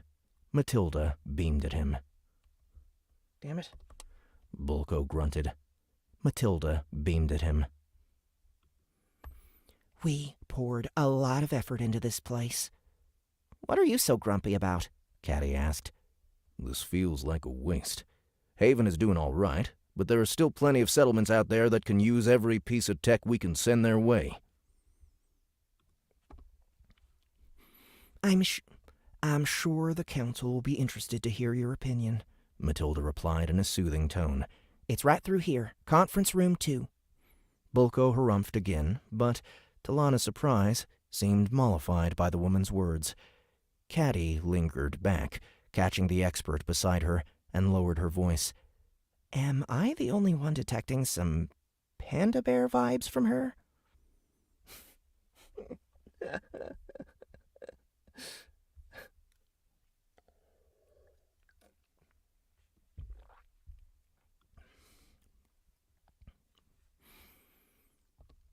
I'm sure she's not a xenomorph. Lana took another look at their hostess. She could be using one of those obfuscation implants. Lana shook her head. My sensor enhancement implant should be able to pierce through any F-grade obfuscation ones, and it's not likely they're readily available on Earth. Unless she brought a better one with her. Lana stopped, letting the rest of the group get ahead. You really think she might be an imposter? It's possible, don't you think? I guess? I got an idea how we can flush her out. Okay? If she's one of those alien vampire chicks, I bet she won't be able to resist a tempting meal. What do you mean? The rest of the crew disappeared into the conference room, leaving a smiling Matilda waiting for the two young women at the doorway.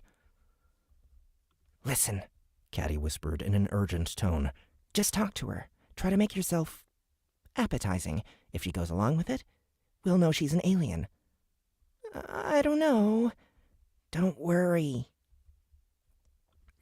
The sharpshooter tapped her folded sniper rifle. I have your back. Oh, okay. Lana slowly approached the awaiting woman and offered her a sheepish smile. Thank you for showing us the way. Matilda's eyes twinkled as she smiled at the shorter woman. Matilda's eyes twinkled as she smiled at the shorter woman. It was my pleasure, Lana. The expert coughed embarrassedly and, somewhat clumsily, brushed her hair behind her ears.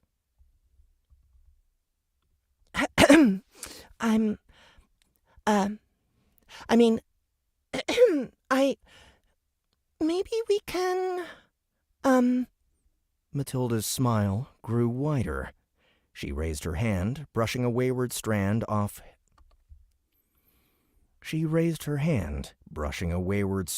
of hair off Lana's face. If you're looking for a more personal tour, I can make myself available. Lana blanched and stumbled backward, her arms flying toward the cheek the woman brushed lightly. She's one of them! Caddy! Caddy! Where are you? She turned around to see the sharpshooter gagging, nearly out of breath from laughter. Oh, the look on your face! I could die happily right now. Matilda frowned. Caddy, what are you on about? What did you do to the poor girl? Lana's mind whirled. Wait, you two know each other?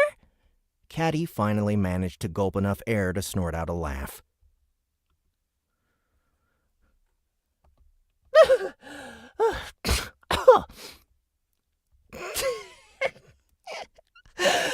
Oh my God, that was hilarious. This was hilarious. Oh my God, this was hilarious. The other woman frowned. What did you do?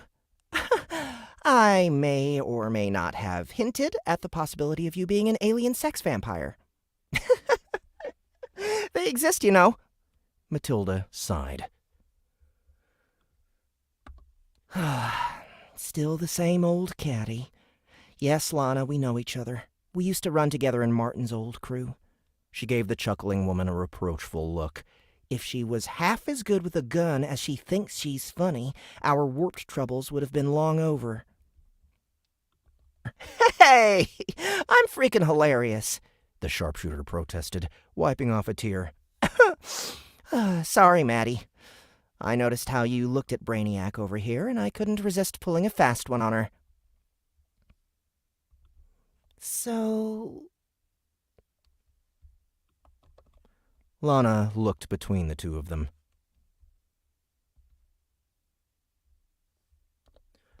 Lana looked between the two women. Not an alien? Nah, just a regular human, babe. Caddy winked. Matilda rolled her eyes. And you wonder why I never agreed to date you? And you wonder why I never agreed to date you? I thought that was because of the ongoing apocalypse. Caddy smirked. Am I right, Brainiac? That was really mean. That was really mean. Lana crossed her arms. Meaner than letting me think aliens took control over the entire crew when I just joined? But you already paid me back for that. What can I say? There was some interest left over. Lana finally calmed down, and a smile tugged at the corner of her mouth. You do realize this means war? Caddy's eyes flashed. Bring it on, Brainiac. Are you two coming or what? Nori's head peeked out through the door. Everyone is waiting for you. I'll arrange for some refreshment, Matilda said, turning back toward the elevator. The two women stepped in after their captain. Allie, Nicholas, and Gary sat next to the rest of the crew, eyebrows raised as...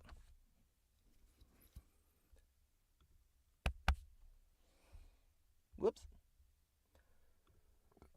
Excuse me. I'll be right back, guys. I gotta get some water.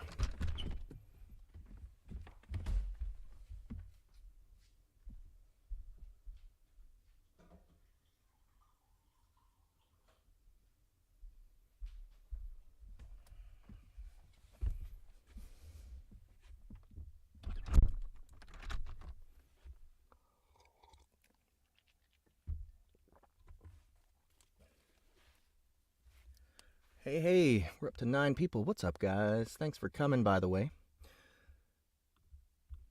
Goes, okay. Eyebrows raised. Allie, Nicholas, and Gary sat next to the rest of the crew, eyebrows raised at the latecomers.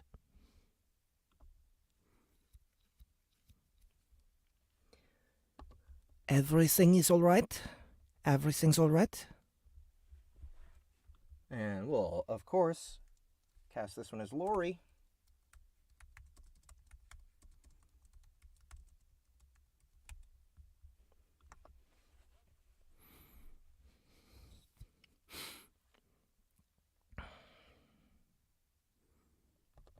Allie asked, a tinge of French accent coloring her words.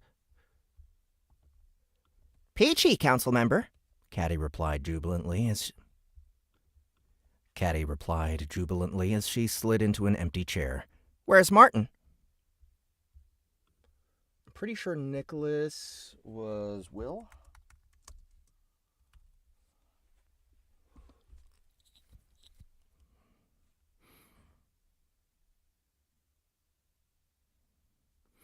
He's already out with another squad. Come on now, stop it.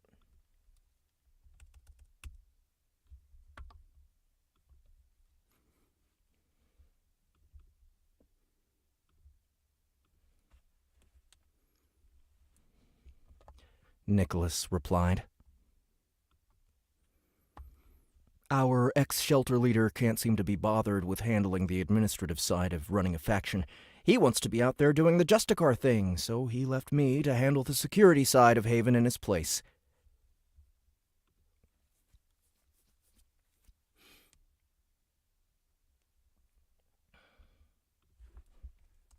Alright, this is going to get a little messy.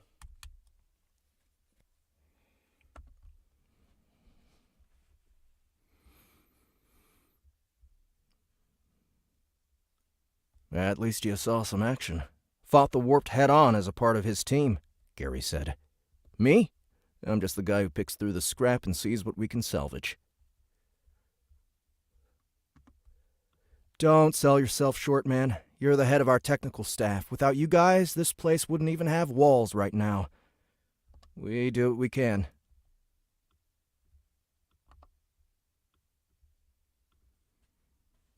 Gary shot Allie a weary smile. When the logistics manager decides to give us the resources we need, that is. Allie shook her head. Even with the fabricator working 24/7, we can't produce nearly close to the amount of the components you request. Between making bullets, comm implants, wrist consoles, folding components, and various tools, there's no time left for non-essential equipment.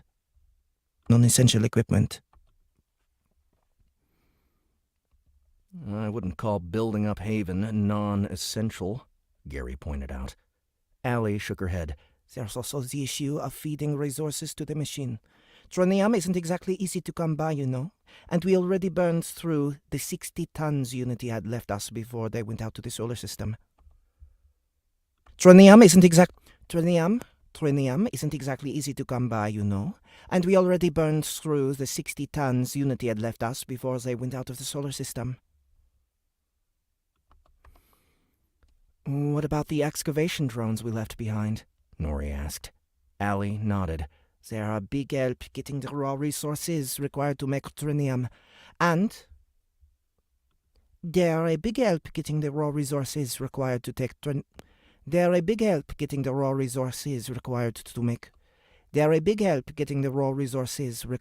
tronium. And we've managed to assemble And we managed to assemble 20 more from the various components you brought back, but acquiring basic resources isn't the main problem.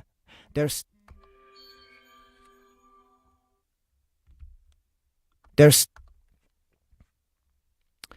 still plenty of metal lying around from before the calamity, and I have several squads of utility drones picking There's still plenty of metal lying around from before the calamity, and I have several squads of utility drones picking through them. We use most of it in the fabricator for basic stuff, but the real problem is we use most of it in the fabricator for basic stuff, but the real problem is smelting it into trinium. Nicholas frowned. Gary, I thought your guys managed to convert one of our old factories into a trinium smelting facility? Gary, I thought your guys managed to convert one of our old factories into a trinium smelting facility. We did, the man said. Had to use most of the parts we salvaged from the Syndicate gunship we downed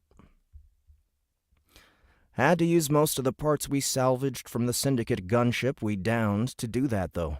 Even though we hooked in Unity's old power core for an extra boost, it's not enough. Unity's old power core? Nicholas asked.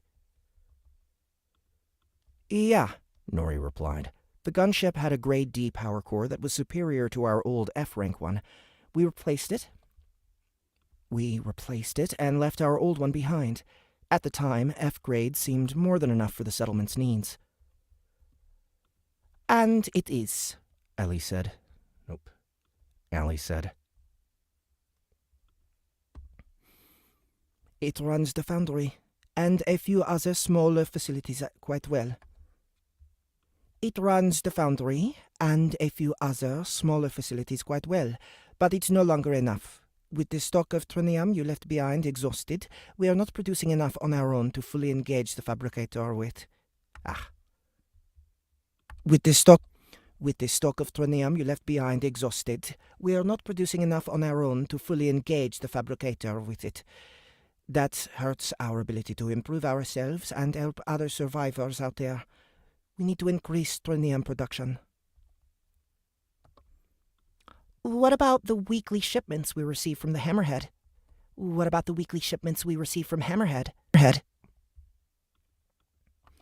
Lana asked.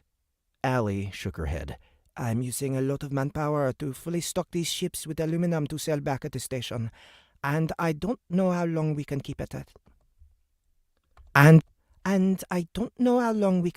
it. We use the revenues to order items we can't make ourselves, like advanced weapons, armor, and special components. If I start using the freighters to haul in basic alloys, we'll be crippling ourselves in the long run. Can't we just convert more factories into trinium smelters? Nicholas asked. Allie nodded. We should, but according to Gary, we don't have enough components. We'll need to run the fabricator full-time for several days for that purpose. But that's not the problem. Once we do that, you'll need a new power core. Lana finished for her. Probably several more, as you'd likely want to increase production exponentially. And that means we'll also need more fabricators. Exactly.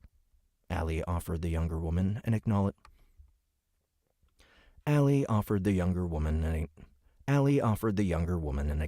smile.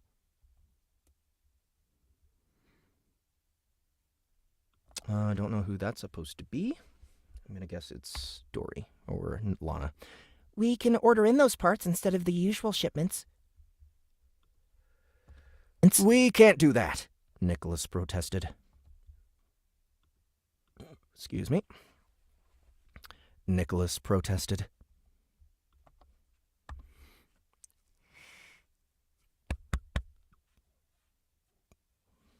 There are hundreds of settlements and shelters out there counting on that gear for survival, and we keep finding more of them every day. Delaying the shipment will cost lives. We already need more than what we receive. Or... Allie raised her voice. As I was about to say before you interrupted, we can ask Unity's help with that. Okay, and so that we know that's supposed to be... We can order in those parts instead of the usual shipment. We can't do that!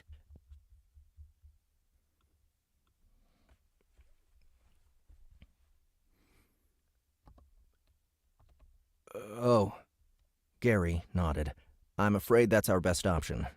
We've already secured most of the settlements we found in the state from significant... We've already secured most of the settlements we found in the state from significant warped incursions and got basic infrastructure going, but we're stretched thin. How are things out there? How are things out there? Lana asked in a small voice. Nori said, We've been somewhat out of touch the last several weeks. All eyes turned to Nicholas, who rubbed the back of his head. I'm not sure about the logistical side, but we have about 30 mobile teams here at Haven constantly going out on search and rescue missions. But we have about 30 mobile teams here at Haven constantly going out on search and rescue missions. Logistical side, but we found over 100 shelters already, and once the soldiers clear up the nearby warped, Gary's techs come in and help them fortify and install communication beacons. They're useful to keep in touch, but we're stretching their range limit. Some of the earliest shelters we saved are already recovered enough to come up with their own teams, but they're still relying on us for weapons and equipment. He gave Allie an apologetic look. Yeah, I know, you're right. We're stretched thin as it is, and if we don't develop a way to scale up, we might lose the rest of the human survivors before we have a chance to get to them. I heard Martin had taken the scout ship to Jakarta, Nori asked. Nicholas nodded. Looking for survivors is a bit like a needle in a haystack, but now and then we get in touch with remote settlements that have figured out how to use the tech to operate our old technology. Jakarta was one of the few who managed that, and they needed help fast. Communication with them is still splotchy, but it looks like they're hanging there. But it looks like they're hanging in there. Since then, we've had contacts from Russia, Thailand, and Israel. Nathan perked up at that. Israel? Yeah. Oh, you're from there, right? Yeah, the Israelis seemed to be surprisingly in good shape, considering. Due to their history, most of their population had military training and many fortified bases near population centers with access to combat gear. Put together, they're coping better than most. Alzygo mentioned some other places on Earth might soon have space capability, Lana said. Gary shrugged. I don't know about that, but it will certainly be welcome. If more independent settlements reach the space station and equip themselves with basic alien tech, like you guys did for us when you first started out, that will certainly help lift some of the weight off our shoulders. He smiled ruefully. It isn't easy trying to save the whole wide world by ourselves. We have a lot of hands willing to help out, but not enough resources to go around. We need to increase our global transportation capabilities and, as Allie said, find a way to scale up manufacturing capacity. We can help with that, Nori said. You guys are our best shot, Gary said. I see you all are level 9 and Cirque is 10? Holy moly, that means a third path Holy moly, that means a third path evolution, right? Caddy chuckled. Yeah, the little guy is tough. Yeah, the little guy is tough. But these two rascals, she pointed her thumb at Lana and Nathan, are about a stone's throw away from him. What with their fancy tech infusion boost traits? Gary looked interested. Some of our guys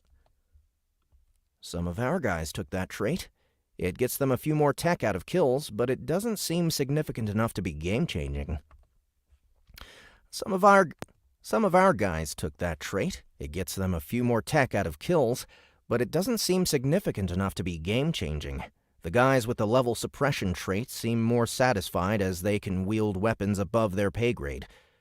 Nori shook her head.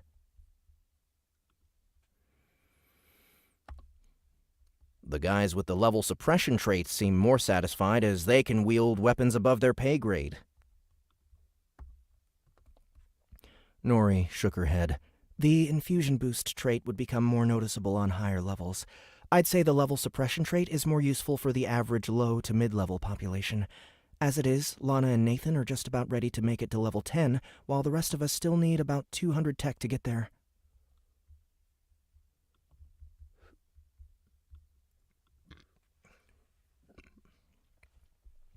Nicholas let out a low whistle.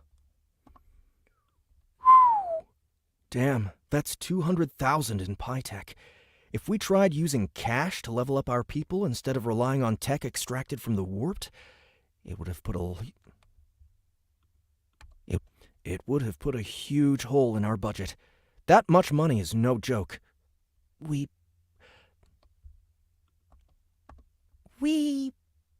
know.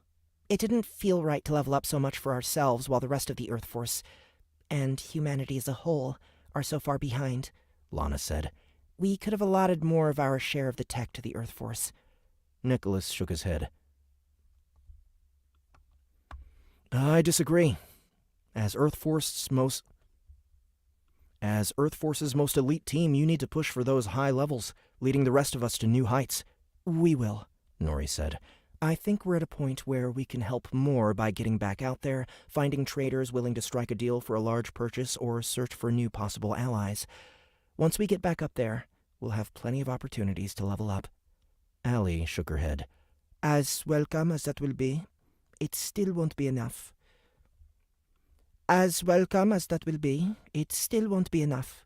We need to make other settlements self-sufficient so they can create their own factories and fabricators. Unity brought us this far, but we have to scale up more. We need to get more interstellar ships of our own. A silence spread across the room.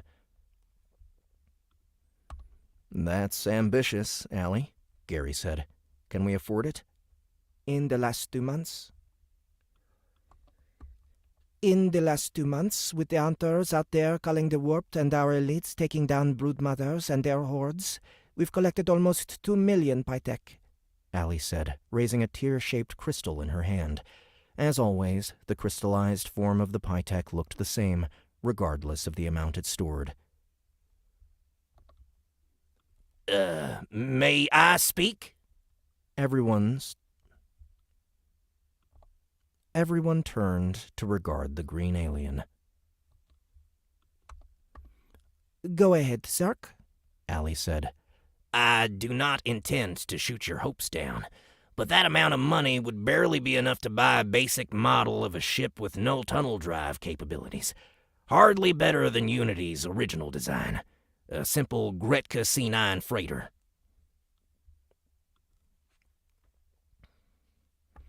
I wouldn't say no to another ship like Unity, Nicholas said, considering how much help she has been. Lana shook her head. Nathan's path is the reason she's so capable. The freighter she'd started as was really bare-boned. We also had to pour in a lot of money to get her to the state she's in today, and there's still... We also had to pour in a lot of money to get her to the state she's in today. And there's still plenty more upgrades she can use. Allie's face fell. What about something smaller, like the scout ship you confiscated? It has been a huge help getting people around on the planet. It has been a huge help getting around on the planet. The scout ship might be small, Cirque said, but her systems are quite advanced. A base model would be half again more expensive than a Gretka C9 freighter. We don't need a small advanced combat ship. Well, we do, the councilwoman corrected herself.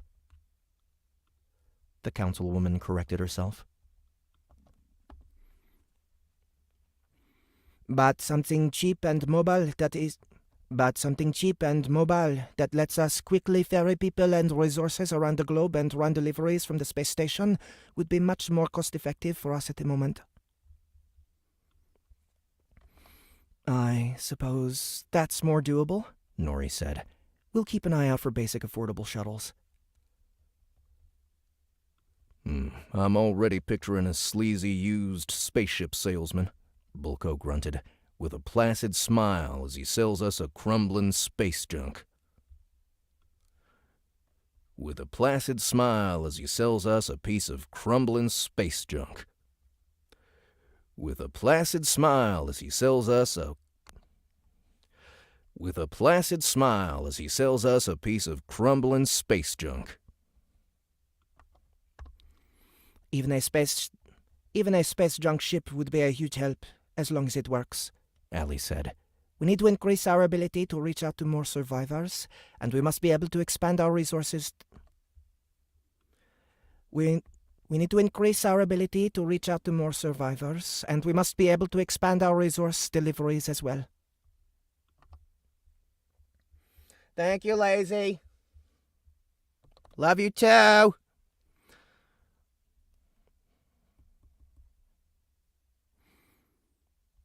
I agree. This is an important step for Earth, Nori said, and we can certainly look into the matter out there. Have you tried asking Rotula 3 for help? He might be able to provide you with some basic shuttles. That talking planet isn't responding, Gary grumbled. The Aki representatives just say he's busy absorbing the 5 essence cores we provided him with. Aki? Lana. Aki? Lana frowned.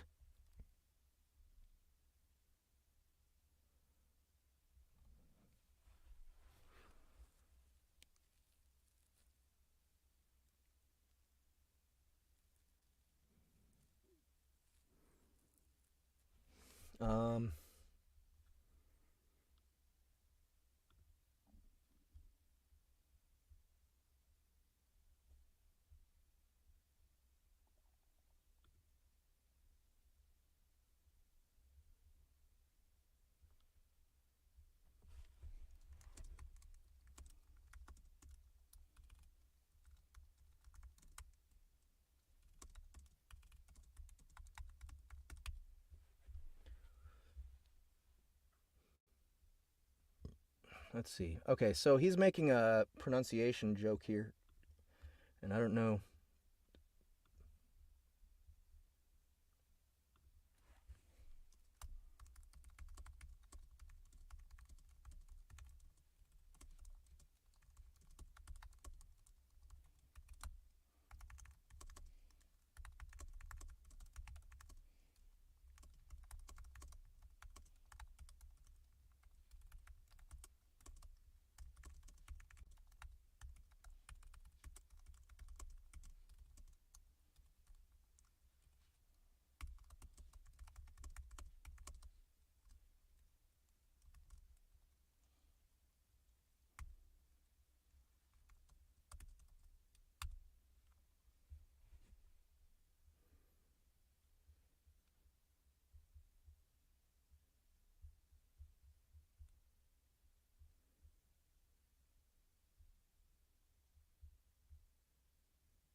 Lana frowned.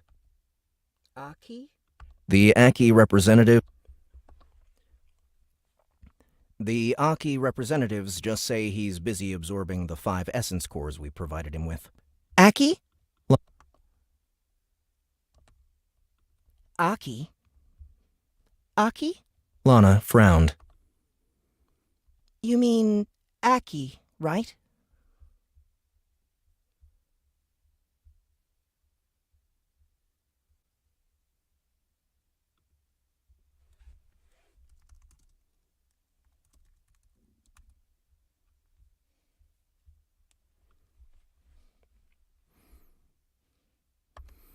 The council member's pronunciation is correct, Cirque said. What? Lana exclaimed. We've been mispronouncing your species all this long? Why didn't you say something? The alien shrugged. At first, I didn't know you well enough. Then I became used to it. In any case, Gary said, bemused, about the cores. We still have 12 more in storage. Maybe we should sell them for a quick profit. They sell for, what, 100,000 apiece? We can use that, especially if Grotula has gone off the radar. Nori shook her head. He's still in the system, and it's better to keep him around as... an ally. No amount of Pytech those cores can sell for would buy us the same protection he can offer. Remember how he simply destroyed those 2 Syndicate battleships? His friendship and protection is the most valuable asset right now.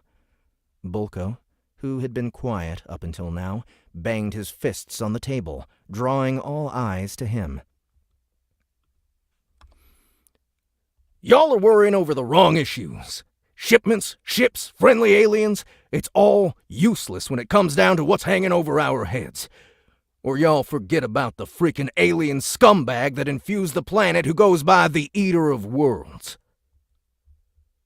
Or y'all forget about the freaking alien scumbag that infused the planet who goes by the Eater of Worlds.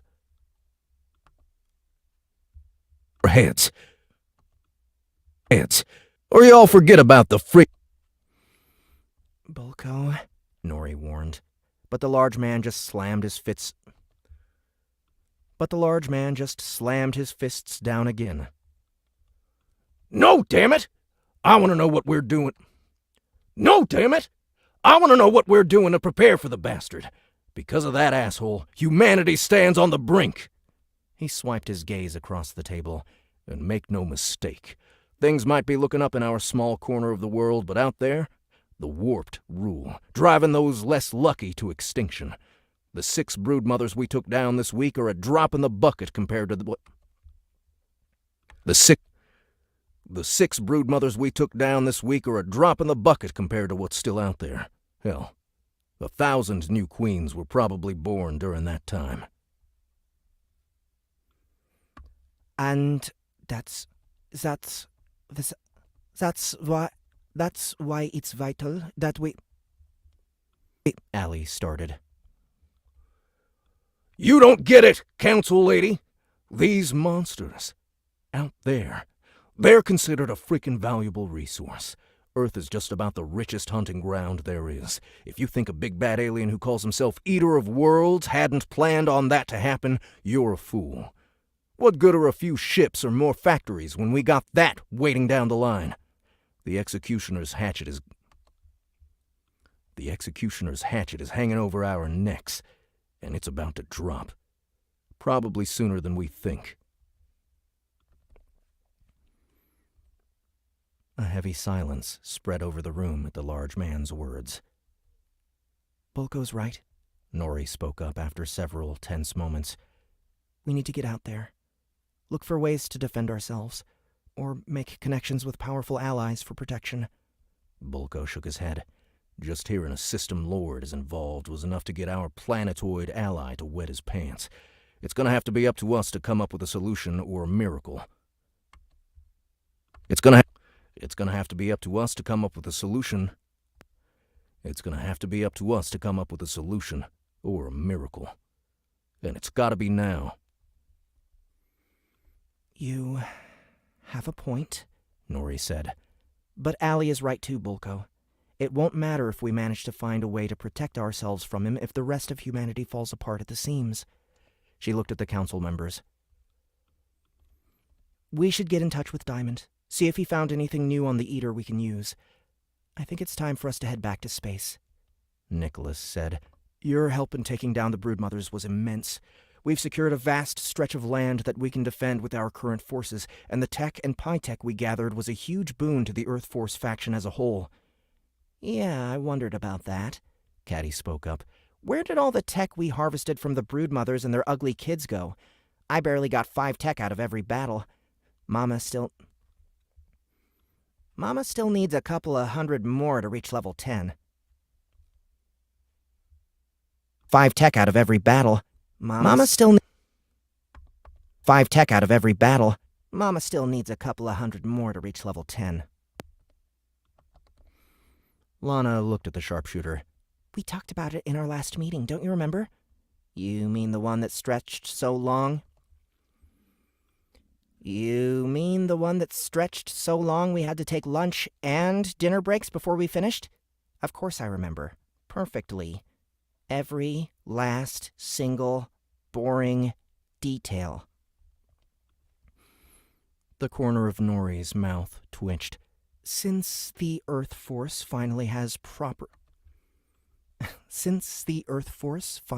a proper leadership in place, a few more options are available for managing the faction. The Council can tax tech earned by faction members and distribute them among the population. Don't you remember we all agreed to donate 95% of the tech we earn during the Broodmother's hunt? Caddy's eyes widened. What? There's no way I agreed to 95%. And We took your snoring as a sign of consent, Bulko said dryly. Gary chuckled.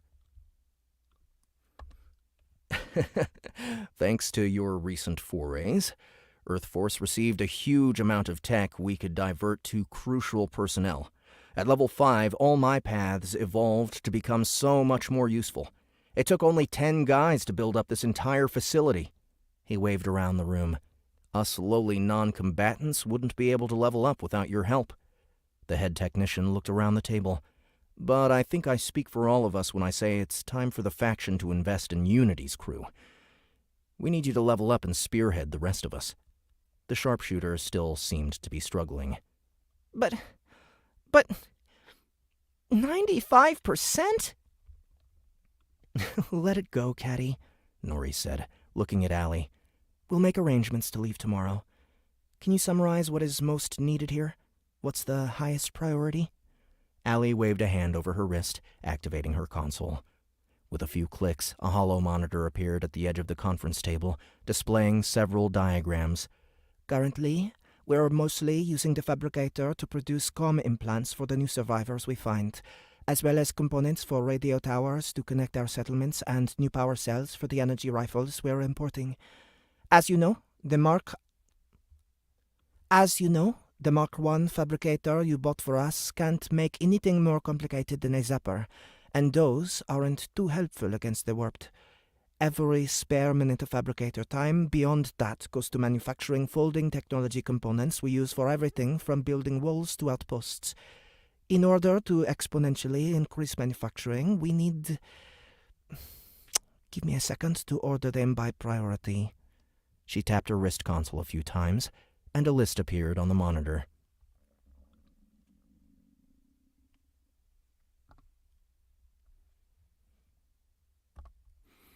Priority equipment required. 1. Interstellar capable ships. 2. Fabricators. 3. Power cores. 4. Communication extension technology.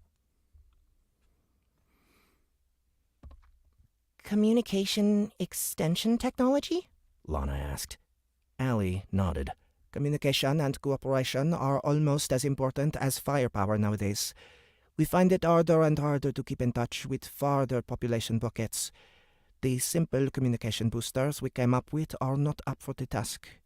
We need better solutions. The task. We need better solutions. Most civilized planets deploy a few communication centers to that end, Cirque volunteered. They are large buildings, which would be difficult to import, but I believe their blueprints can be purchased. All right, Nori said. Something to keep in mind when we're out there. Here. Allie offered the captain the Pytech crystal. That's 1.85 million by tech. I know it's not enough for our needs, but it's the best we can do right now. It's the best we can do right now.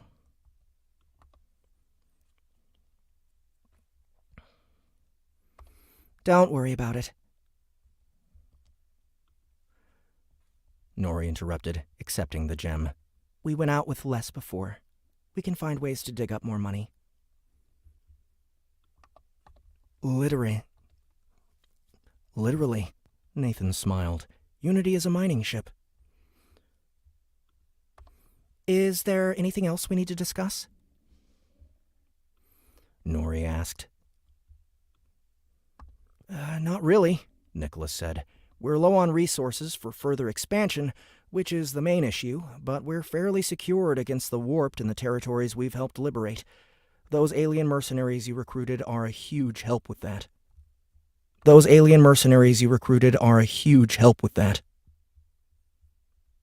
Oh, looks like, got some... Oh, need to turn on the sound here.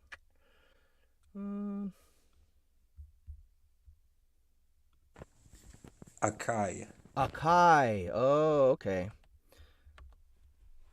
Akai. Oops. Fuck. I went pretty far with that. Man said. Had to use most of the parts we salvaged from the Syndicate gunship we downed to do that, though.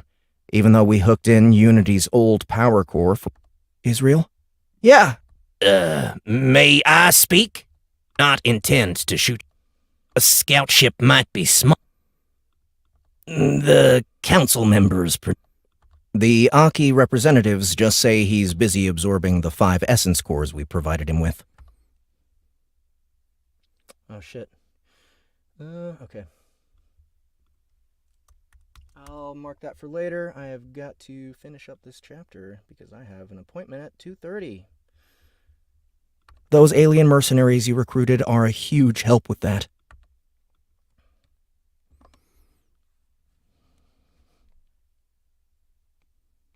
Oh, I don't know if I'll be able to finish this chapter before it's time.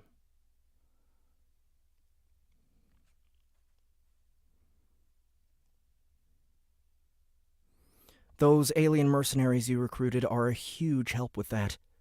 No problems from the rubbery bastards? Bulko asked. Rubbery?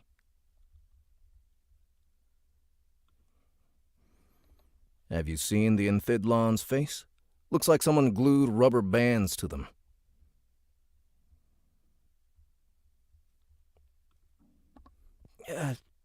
Turga, their faction leader, is quite proficient in...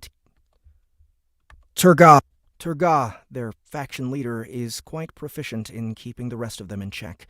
I get that most of their faction members are already here, but we still receive several more along with the regular freighter visits. Currently, a squad of 5 is stationed in every settlement with over 1,000 humans. After our forces sweep the surrounding areas, there are enough to guard the survivors until they can get on their feet and fend for themselves, after which we move the squads to new areas. Glad they worked out? Nori said. I was a little concerned they'd try to leverage their levels and superior gear over the population. Nicholas shook his head. There were a few such cases, but Turga took care of it. The rest seem happy with the bounty they harvest from the warped they kill. Glad to hear that. They're enough for now, but we really need to speed things up. Allie's right. As more time passes, fewer people will be able to hold on until we get to them. Fewer people will be able to hold on until we get to them. We need that equipment. Time passes. Fewer people will be able to hold on until we get to them. Time passes. Fewer people will be able to equipment. We'll do what we can. We'll do what we can, Nori said. One last thing, Allie said, tapping her console. Her display shifted, seeming to fold into itself until it became as thick as a finger.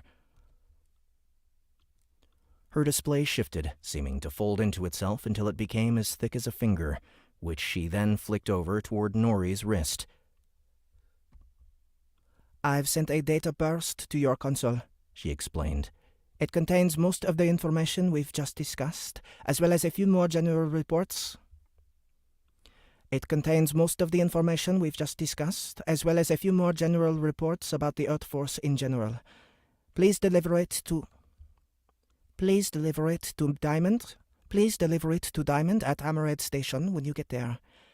I'm sure he'd like to stay in touch. Nori nodded and tapped her wrist console, which flickered momentarily. Done.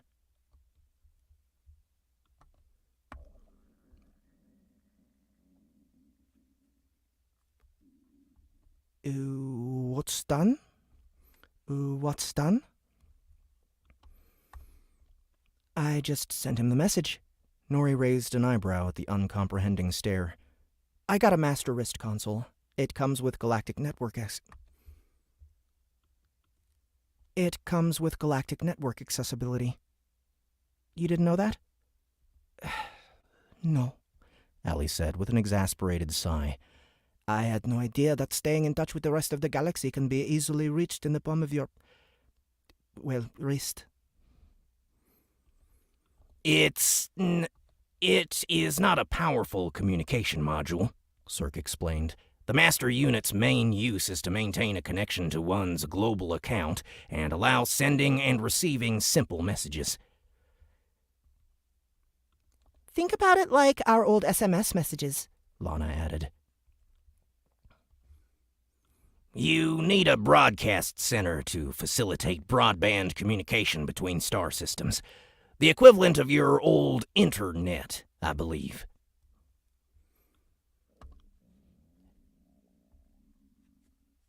We'll need one of those too, then, Allie said.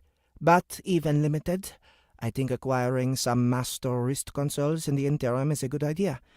If nothing else, it'll make it significantly easier. If nothing else, it'll make it significantly easier to stay in touch with Diamond and our trading allies. She tapped her console again, and another item appeared at the bottom of the priority list. 5. Master wrist console, times 5.